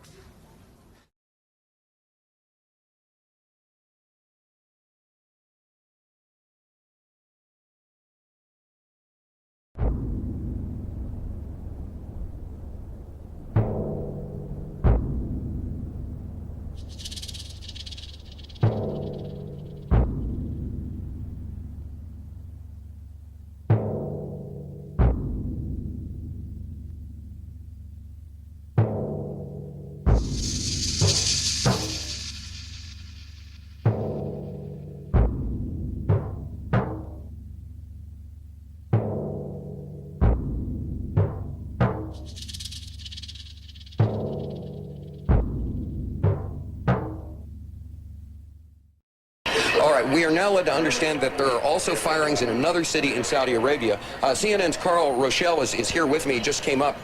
Carl, I know we can't be very specific given these restrictions, but within those parameters, what did you see? Well, what I saw, I didn't see anything hit. I looked almost straight above us, and there's a vapor trail coming from my right to my left, and there's a cloud of something. It looks like it might have been an explosion, a cloud.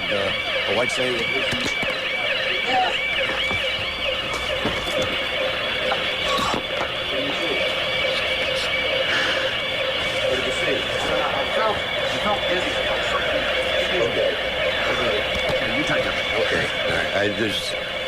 My apologies for these putting on a gas mask. There hasn't been any gas dropped here that we could tell. You smell anything? No. You may smell some of the fumes from a missile exhaust going off.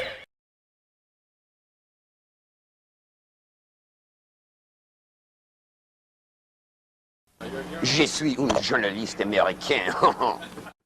Oh, I love this country so much. You guys just don't have a clue. This is a Scud. You can tell it by its distinctive label. Now, when the missile is launched, the first thing you look for is the plume sticking out behind it. Now, when you detect this, you can tell it's been launched. Thank you. Have you sniffed any rocket fumes lately? You got a gas mask around, bud? Oh, I get it. Oh, I see. That's good. And I thought it was.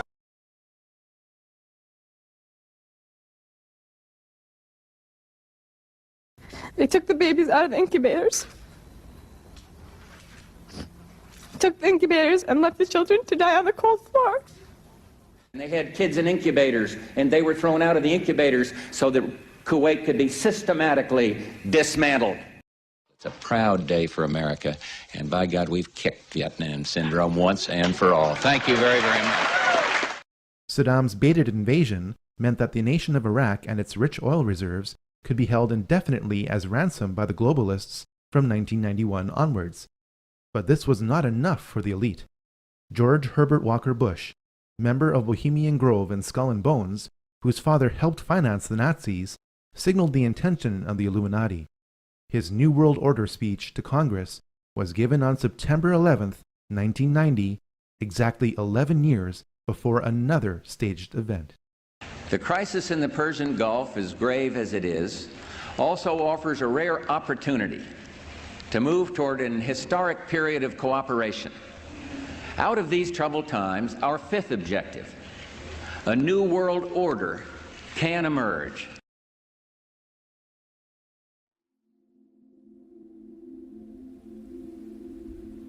People are still bewildered by what happened on September 11, 2001. This brief study cross-examines the mechanics, the men involved, and the motives for what happened on that day. Most people assume that Flight 93 was crashed by its passengers after they overtook the terrorists who controlled it. After all, it left a scar in the earth. Here's the problem. According to a USGS aerial survey, that scar existed in 1994 or earlier. At this point, we have two choices.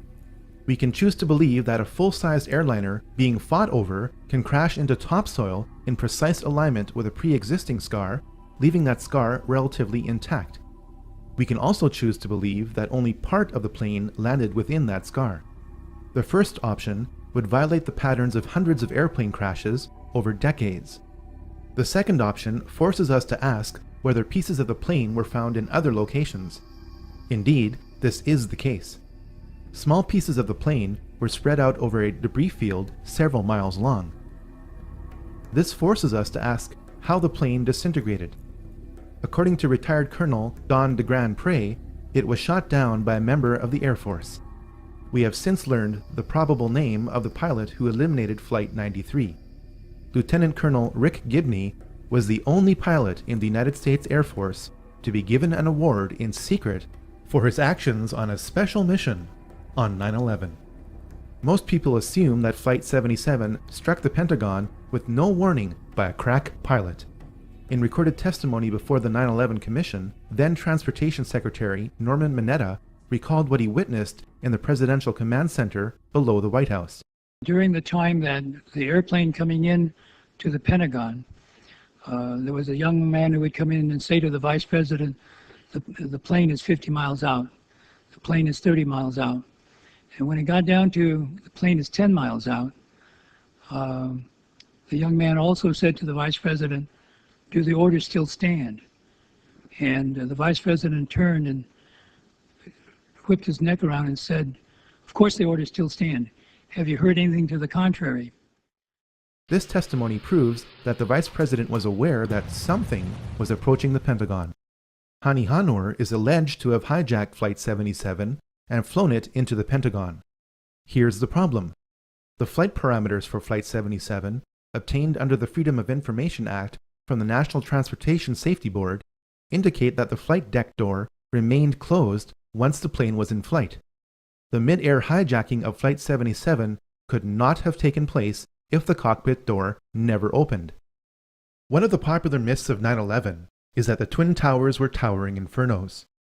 If that's true, then people wouldn't have been told to return to work in the South Tower. In the neighboring South Tower, people are also evacuating. But an announcement over the PA system tells workers their building is secure and they can return to their desks. An announcement that will soon have tragic consequences. If the towers were towering infernos, then the Battalion 7 chief would have never been able to make it to the 78th floor and say, We got tanks, isolated pockets of fire. We should be able to knock it down with 2 lines. Where you know that? 78th floor, numbers 1045, call 1. if the tower fires were melting steel columns, then Edna Sintron wouldn't have been able to wave from the plane impact zone with her light pants not even singed.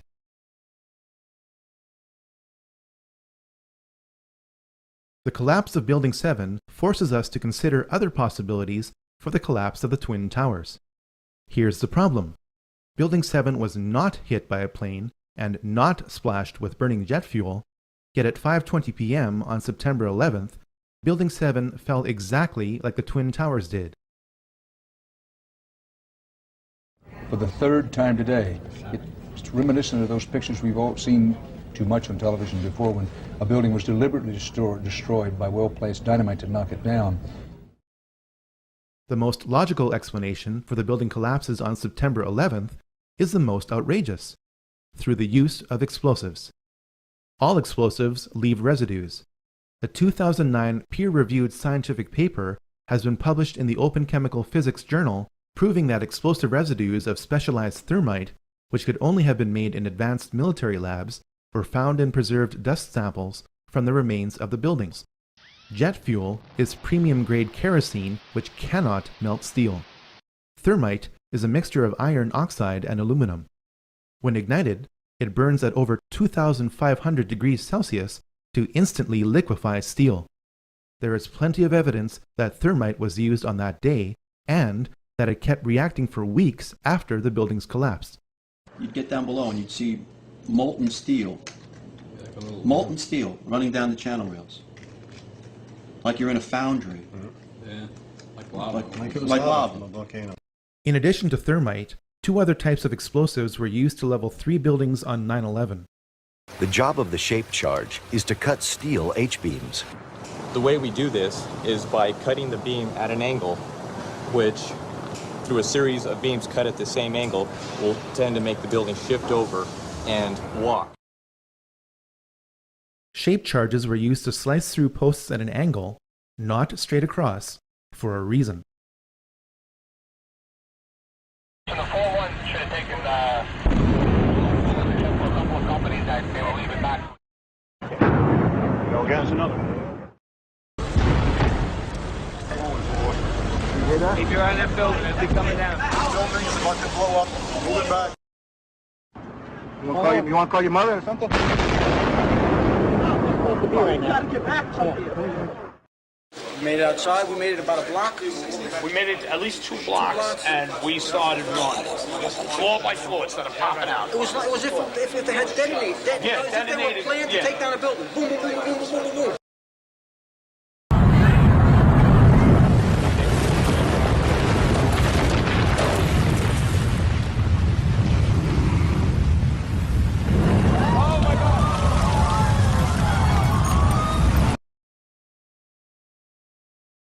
Based on the evidence, the final roll sequences after pre-weakening with thermite and shape charges was most likely done with nuclear explosives.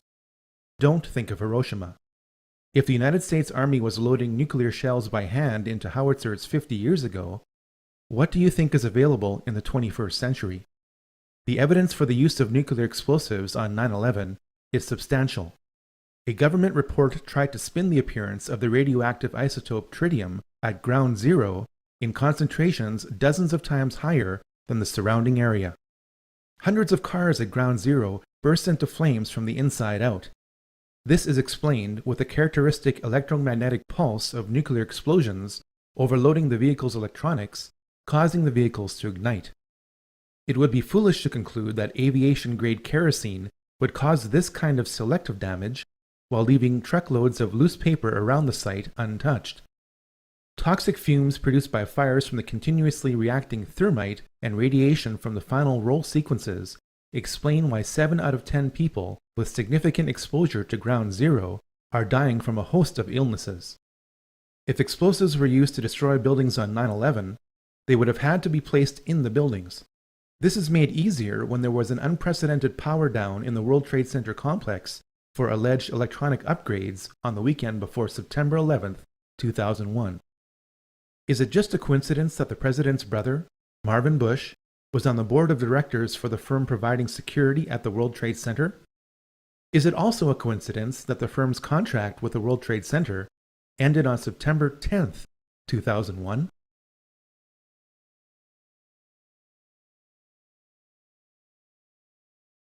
The so-called terrorists who attacked America without warning were trained and lived at U.S. military bases. The radical Islamic terrorists of 9/11 got drunk in a Florida bar, paying for their drinks with a wad of cash. Some of the terrorists who died in 9/11 have turned up alive and well. The 9/11 terrorists list has not been updated. Documents reveal that Osama's CIA codename was Tim Osman. This leads us back to Zbigniew Brzezinski because he created the Mujahideen in the late 1970s, which were later renamed Al-Qaeda. The people of Pakistan know what the US will never admit to, that Osama bin Laden is a CIA asset. Who is Osama bin Laden? He's just a character created by America. Well, actually, 98% of Pakistan would probably follow along the same line. They believe that Osama is basically a CIA agent who is working undercover to put a bad image of Islam. Really? You know, that land over there is yours. You'll go back to it one day because your fight will prevail and you'll have your homes and your mosques back again because your cause is right and God is on your side. This is assuming that Osama is still alive and that the conveniently timed release of new Osama recordings aren't faked. This brings us to why 9/11 occurred. James R. Bath met George W. Bush during their time at the Texas Air National Guard. Both were kicked out for being AWOL. Through a trust agreement created in July 1976, James Bath was authorized to invest money from Salem bin Laden, father of Osama bin Laden. This was at the time when George Bush Sr. was director of the CIA. 3 years later, James Bath bought 25,000 shares in Arbusto 79 Limited George Bush Jr.'s oil company. The Bushes do business with the Bin Ladens. The Saudi Bin Laden Group makes its money from being the main construction conglomerate of the House of Saud. The Saudis make their money from supplying oil to America to create an artificial demand for the US dollar. Oil, the dollar, and war, the House of Saud, the House of Bush, and the House of Bin Laden are all connected. George Bush Sr. was a member of the Carlyle Group, a venture capital firm heavily invested in arms sales. On the morning of September 11, 2001, George H.W. Bush was president when the Carlyle Group hosted a conference at a Washington hotel. Among the guests of honor was a valued investor, Shafiq bin Laden, brother to Osama.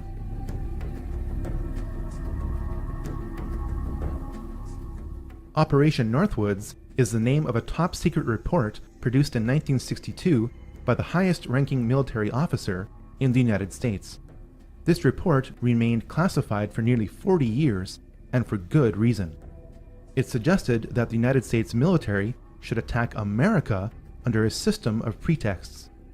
The attack would then be blamed on Cuba as an excuse to invade Cuba. The details of this report are staggering. Items inside a military base could be blown up and burnt. A ship at harbor could be sabotaged by starting large fires with naphthalene. Funerals for mock victims could be conducted. A modified military plane could be substituted for a civilian plane and loaded with passengers under carefully prepared aliases. The military aircraft would then be converted to a drone. The United States military planned to attack America in 1962 using remote-controlled aircraft to justify invading Cuba. Fast forward to 9/11. Because the cockpit door of Flight 77 never opened in flight, this is exactly what happened on 9/11. Now you can never say they'd never think of that. They thought of that in 1962. They thought about it again in 2001. The Project for a New American Century is a neoconservative think tank. Some of its members are the most powerful people in the United States. In a report dated September 2000, 1 year before 9/11, this group wanted to turn the United States military into a vehicle of global domination. You may doubt this interpretation until you turn to page 60. Here, we read that advanced forms of biological warfare that can target specific genotypes may transform biological warfare from the realm of terror to a politically useful tool. This report noted that this transformation would trouble American allies and would take a long time, absent a catastrophic and catalyzing event like a new Pearl Harbor. The goal of the war on terror is to make loads of money and to accelerate the next great dialectical war. Insurgents keep being captured, but some of them turn out to be MI5 agents. Over 160,000 soldiers and 180,000 civilians and mercenaries are being used to fight 100 Al-Qaeda soldiers. Members of Al-Qaeda are being trained at US military bases. Opium is flowing from Afghanistan. The lies are so thick that bricks of cash are being given out to soldiers to keep them quiet. The Illuminati do not want peace. They want more wars. I met Rockefeller through a female attorney I knew, and I met him and I liked him, and he was a very, very smart man. He's the one who told me 11 months before 9/11 ever happened that there was going to be an event. Never told him what the event was going to be, but there was going to be an event, and out of that event, we were going to invade Afghanistan to run pipelines from the Caspian Sea. We were going to invade Iraq, to take over the oil fields, establish a base in the Middle East, and make it all part of the New World Order. And sure enough, later 9/11 happened, and I remember he was telling me how you're going to see soldiers looking in caves for people in Afghanistan and Pakistan and all these places, and there's going to be this war on terror, which is no real enemy, and the whole thing is a giant hoax, but it's a way for the government to take over the American people. And he said the end goal is to get everybody chipped, to control the whole society, to have the bankers, the elite people, the bankers and some governor controlling the world. In earlier times, it was easier to control 1 million people than physically to kill 1 million people. Today, it is infinitely easier to kill 1 million people than to control 1 million people. It is easier to kill than to control. He has proven to be an outstanding friend and somebody who I've learned an immense amount from. And for him to support me in this campaign and then be willing to come out here to Iowa is a testimony to his generosity. So if everybody could please give Dr. Brzezinski another round of applause.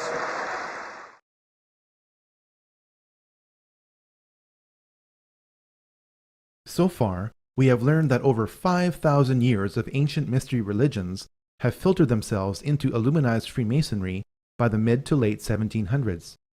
We have learned that every major war since the French Revolution has been manipulated through the Hegelian dialectic to provide more control to the Illuminati. We have also learned that Israel was an Illuminati creation. But where are we going from here? What does the Bible say about this? And what should we do about it?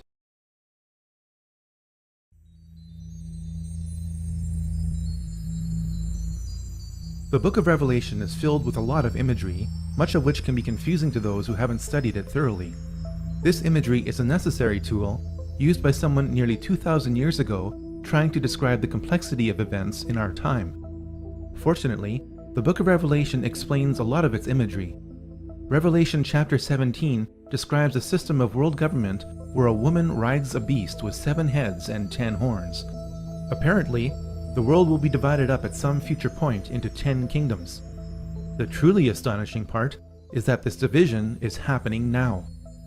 In September 1973, the Club of Rome issued a report entitled Regionalized and Adaptive Model of the Global World System. It proposed dividing the world into 10 kingdoms. Yes, it actually used the phrase 10 kingdoms. While the boundaries of these 10 kingdoms are subject to change, it is their proposal that is the point. Since that proposal in 1973, the world is being divided into 10 kingdoms. It started with the European Union. It is continuing with the African Union. It is now here with the North American Union, or NAU. Our elected political leaders in North America deny the existence of the NAU, calling it a conspiracy theory.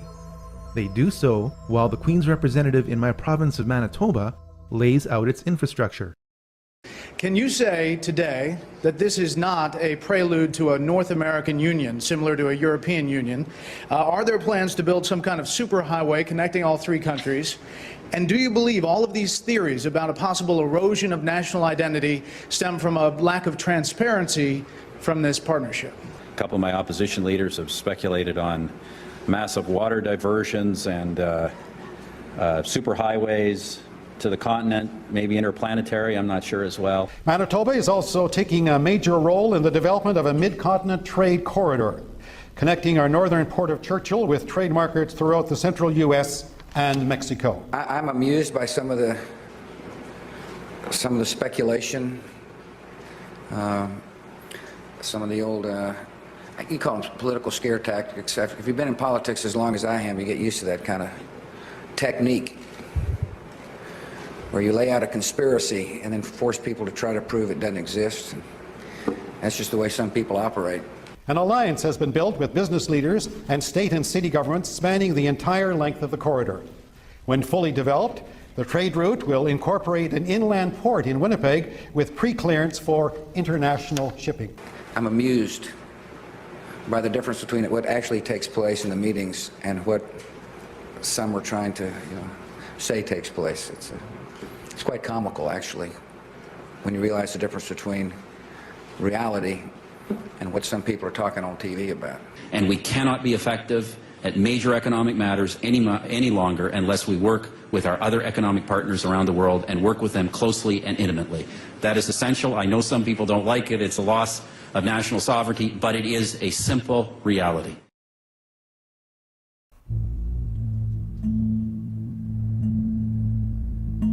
A lot of people are wondering about the future of America. Many students of Bible prophecy are beginning to reconsider the possible identity of the woman who rides the beast of a one-world government system. Revelation 17:1 talks about the punishment of a great prostitute who sits on many waters.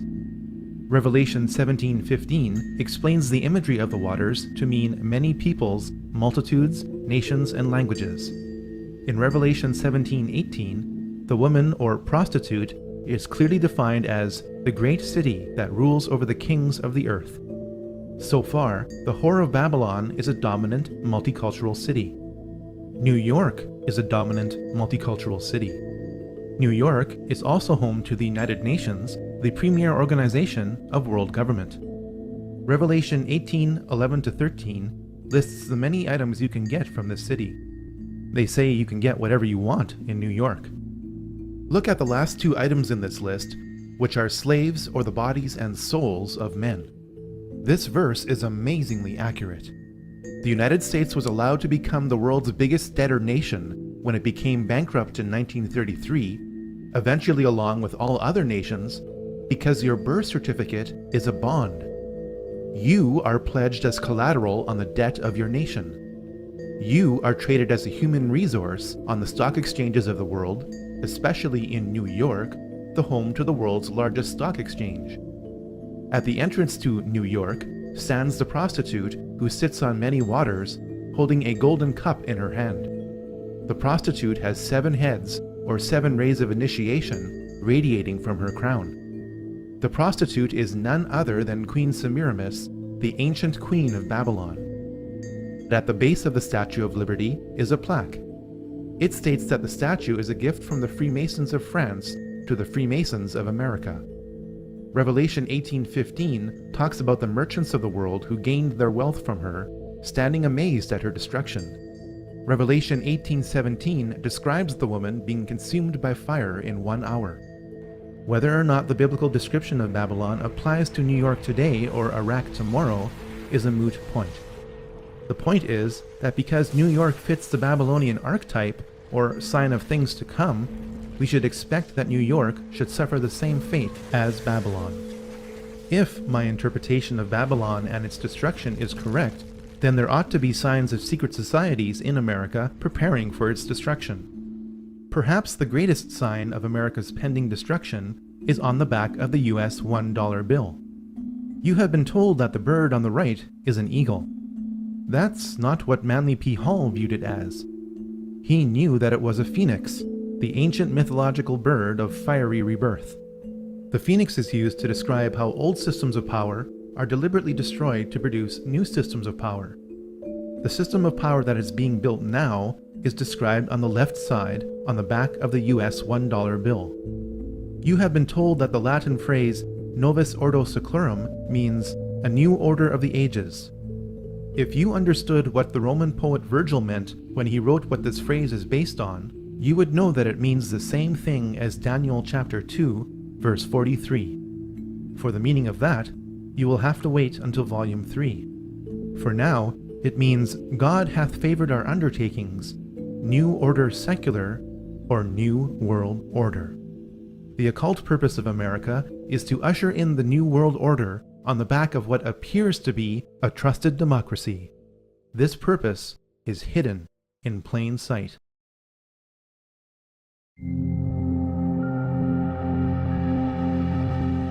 The New World Order is coordinated on a spiritual level by Lucifer, who is Satan disguised as an angel of light. Once you understand that, then everything makes sense.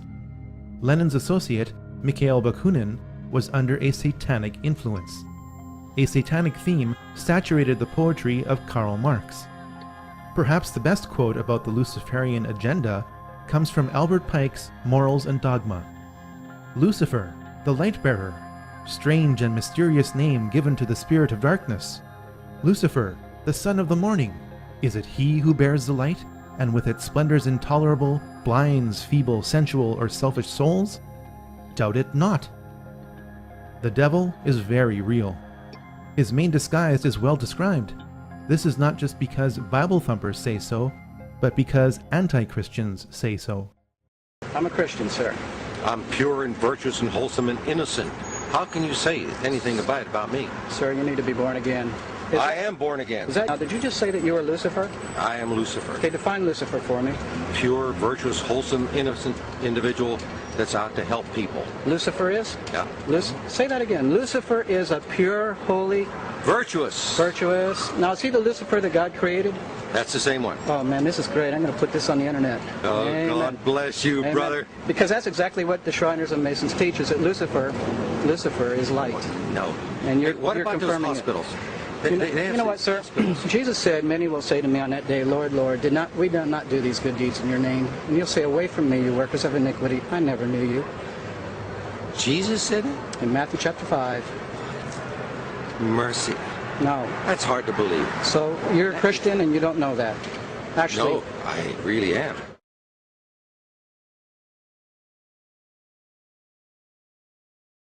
Many people around the world today are particularly concerned with Israel.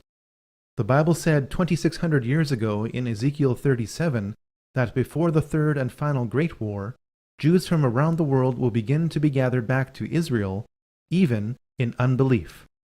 Israel has offered cash and land to Iranian Jews to move to Israel. Iranian Jews have refused this offer, saying that they prefer life in Iran. This is one of the many examples which prove that when governments of the world try to force Bible prophecy, it doesn't work. The Bible promises that there will be several great wars over Israel in the future. You can read about them in Ezekiel 38 and 39 and Revelation 19. God is not in the habit of breaking his promises to Israel. God is also not in the habit of rewriting his promises to Israel or any of his prophecies. Christians understand this. Over 1 billion Muslims do not. Today, Israel is a paradox. America and Christianity are loyal to Israel, but Israel isn't loyal to America and to Christianity.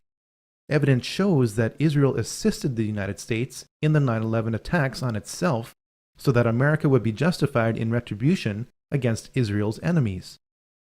And all of a sudden, down there, I see this van parked. And I see 3 guys on top of the van. And I could see that they were like happy. You know, they didn't look shocked to me. I just happened to see the van and, hollered over to my lieutenant. I think that could be the van. We checked it out and it was. We were all on edge, obviously. So I really wasn't looking to make friends with these people, and neither were the officers that I were with. Once we started talking to them, they were pretty much like, hey, we're not against you, we're with you.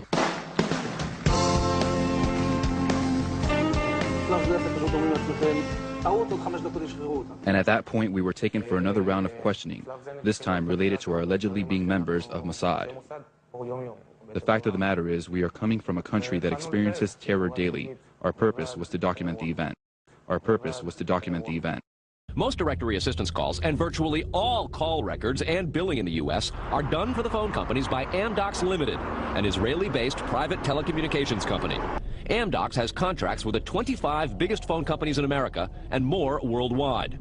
Since September 11th, more than 60 Israelis have been arrested or detained, either under the new Patriot anti-terrorism law or for immigration violations.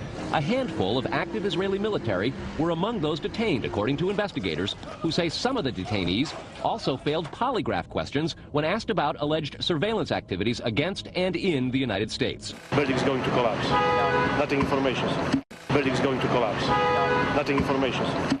Investigators suspect that the Israelis may have gathered intelligence about the attacks in advance and not shared it. A highly placed investigator said there are, quote, tie-ins. But when asked for details, he flatly refused to describe them, saying, quote, evidence linking these Israelis to 911 is classified. I cannot tell you about evidence that has been gathered. It's classified information. Some mainline TV preachers are bending over backwards trying to justify Israel's every move to the point where their teachings are anti-biblical. In defense of Israel will shape Christian theology. It scripturally proves that the Jewish people as a whole did not reject Jesus as Messiah. It will also prove that Jesus did not come to earth to be the Messiah. It will prove that there was a Calvary conspiracy between Rome, the high priest, and Herod to execute Jesus as an insurrectionist too dangerous to live. Since Jesus refused by word and deed to claim to be the Messiah, how can the Jews be blamed for rejecting what was never offered? Read it in this shocking expose in defense of Israel. The modern recreation of Israel is causing something to happen that the political Zionists did not intend. Just as the Bible said would happen, many Israelis are beginning to realize that Jesus is the Messiah. היום חיים כבר בינינו כ-15,000 יהודים משיחיים מאמינים בישוע. מתפללים אליו, אבל גם מלים את בניהם, מנשקים את המזוזה ומתגייסים לצה"ל במוטיבציה מלאה. שלמה רז פגש בהם וחזר קצת מבולבל. אבל כל זה לא משכנע כמובן חוגים חרדים שנלחמים בהם מלחמת חורמה. כאן גם מוסרים ילדים קטנים לנצרות, נותנים להם בגדים יפים ולחם ואוכל, ואחרי זה אומרים להם בואו תשתחוו ליושקר, הרב זר. זוהי הפגנה שארגנו חסידי גור בערד נגד הקהילה המקומית. הנה רבקה סנאי באה ממשפחה חרדית, חטפו אותה, עשו ממנה נוצריה. הם חוטפים ילדים ומצפילים אותם לנצרות, תתרחקו מהם. כשהאמונה יוקדת, אין מה שיעצור את התופעה. בשנים האחרונות יש גידול משמעותי במספר הקהילות של היהודים המשיחיים. מדברים לפחות על 15 קהילות רק בירושלים. אפילו באזור הזה, גבול השכונות החרדיות, פועלות כמה קהילות של יהודים משיחיים. הקהילה הזאת, שמן ששון שמה, פועלת במרכז ירושלים. בניגוד לכל הקהילות האחרות שפנינו עליהן, היא הסכימה להיחשף למצלמות. הקהילה הזאת צמחה בשנתיים מ-60 מאמינים לכ-200. רבים מהמצטרפים החדשים הם צעירים, ילידי הארץ, חלקם מבתים מסורתיים. התפילה היא יסוד מרכזי אצל המשיחיים. כל אחד מתפלל מתי שבא לו ואיך שבא לו. אין נוסח תפילות מחייב. רוצים שנדע שהאמונה היא שקושרת אותם לארץ הזאת, שאין סתירה על פי אמונתם בין הברית החדשה לבין התנ"ך, להפך, שאפשר להתפלל לישו, ישוע בלשונם, ובמקביל לקבל את השבת כמו שמקבלים אותה במיליוני בתים יהודים ברחבי העולם.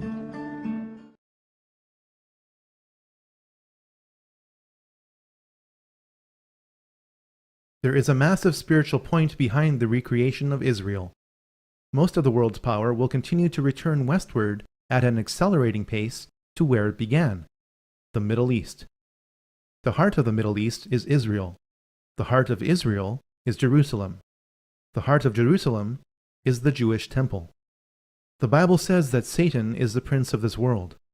The Bible also says that Satan's greatest desire is to be worshipped as the God of all religions in the temple of God. We are very close to the rebuilding of that temple. There is no way that a Jewish temple could be rebuilt in the middle of the Muslim world without a Jewish state. There is no way that a Jewish state could have been established in that world without the UN creating it in response to the Holocaust. There is also no way that the Holocaust or Israel could have occurred without political Zionism. Here is a mystery. Evil has no choice but to follow Bible prophecy. This gives all those who follow the Bible hope for the future. It also poses a major problem for atheists and agnostics. People in these camps blame God or people's idea of God for most of the evil in this world. It would never occur to these groups that all this time it was Satan manipulating people and trying to imitate God who was responsible for most of the evil in this world. Ultimately, Satan is God's tool. For all those who think that the Bible was written by secret societies to fool the world into believing that God is in control of it, keep one thing in mind. The New World Order couldn't control all aspects of one major event. Do you really think that secret societies could arrange hundreds of events over thousands of years?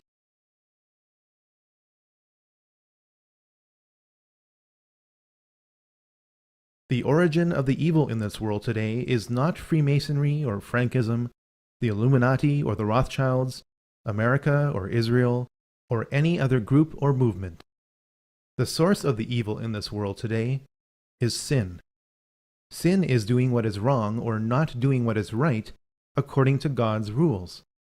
The problem with God's rules is not the rules. It's that no one in the physical or spiritual worlds are inclined to follow them.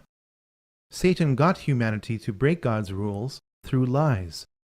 People join secret societies because they think they will not die and because they think that special knowledge will make them be like gods, knowing good and evil. These two lies from Satan have not changed in over 6,000 years. We need to prepare for the worst and hope for the best, starting with the preparation of our souls. There are plenty of guidelines on what to do that are prudent and not paranoid.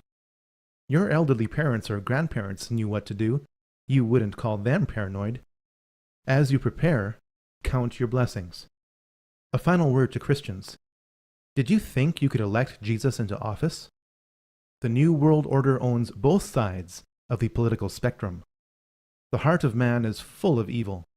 It's time to be more socially active and less politically dependent, never forgetting the gospel of Christ.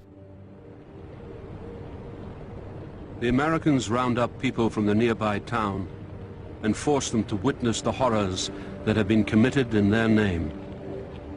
18-year-old Renata Simon. I could hardly believe what I was seeing. They had piled up the corpses of people who had died. The smell was just too much. I couldn't take it anymore. But the GI shouted at me, "You Hitler, Fräulein! Here, look, look!" Both America and Israel were dedicated to God. Did you ever think that Satan wouldn't have a plan for these two countries? It's time for reform instead of rejection or blind religion. Pray for our countries and institutions and work to reform them. We can get a reprieve just as Nineveh did. A final word to those who are still on the fence. The devil owns the fence. The devil's greatest trick is to appear as an angel of light. He attracts you to him and blinds you with confusing issues like astrotheology and Bible inconsistency, even though consistent copies of the Bible are being discovered all the time. It's time to stop the lies. Tell me, have you ever lied? That makes you a liar, doesn't it? Have you ever stolen anything? Even some candy as a kid? That makes you a thief, doesn't it?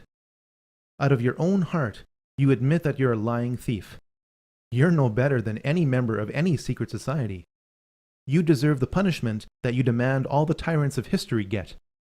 Do you want to defeat the New World Order? Do so one soul at a time, starting with your own. It's time to embrace the truth. Admit that you're a sinner and that you can't reconcile your life with God on your own. Believe that Jesus Christ is God's Son who died for your sins. Confess that Jesus is the Lord of your life. Tell somebody. Dedicate yourself to knowing more about God. Start by reading 1 John near the back of the Bible. It's only 4 pages long. Then read the New Testament. As you do, find a Bible-believing church. If you get a chance to ask some ministers who Jesus is and they don't say something like, God's Son who died for you, move on. They are part of the problem. If Lucifer is a Christian myth, then why are so many anti-Christians dedicated to Lucifer? Lucifer isn't concerned with Moses or Muhammad.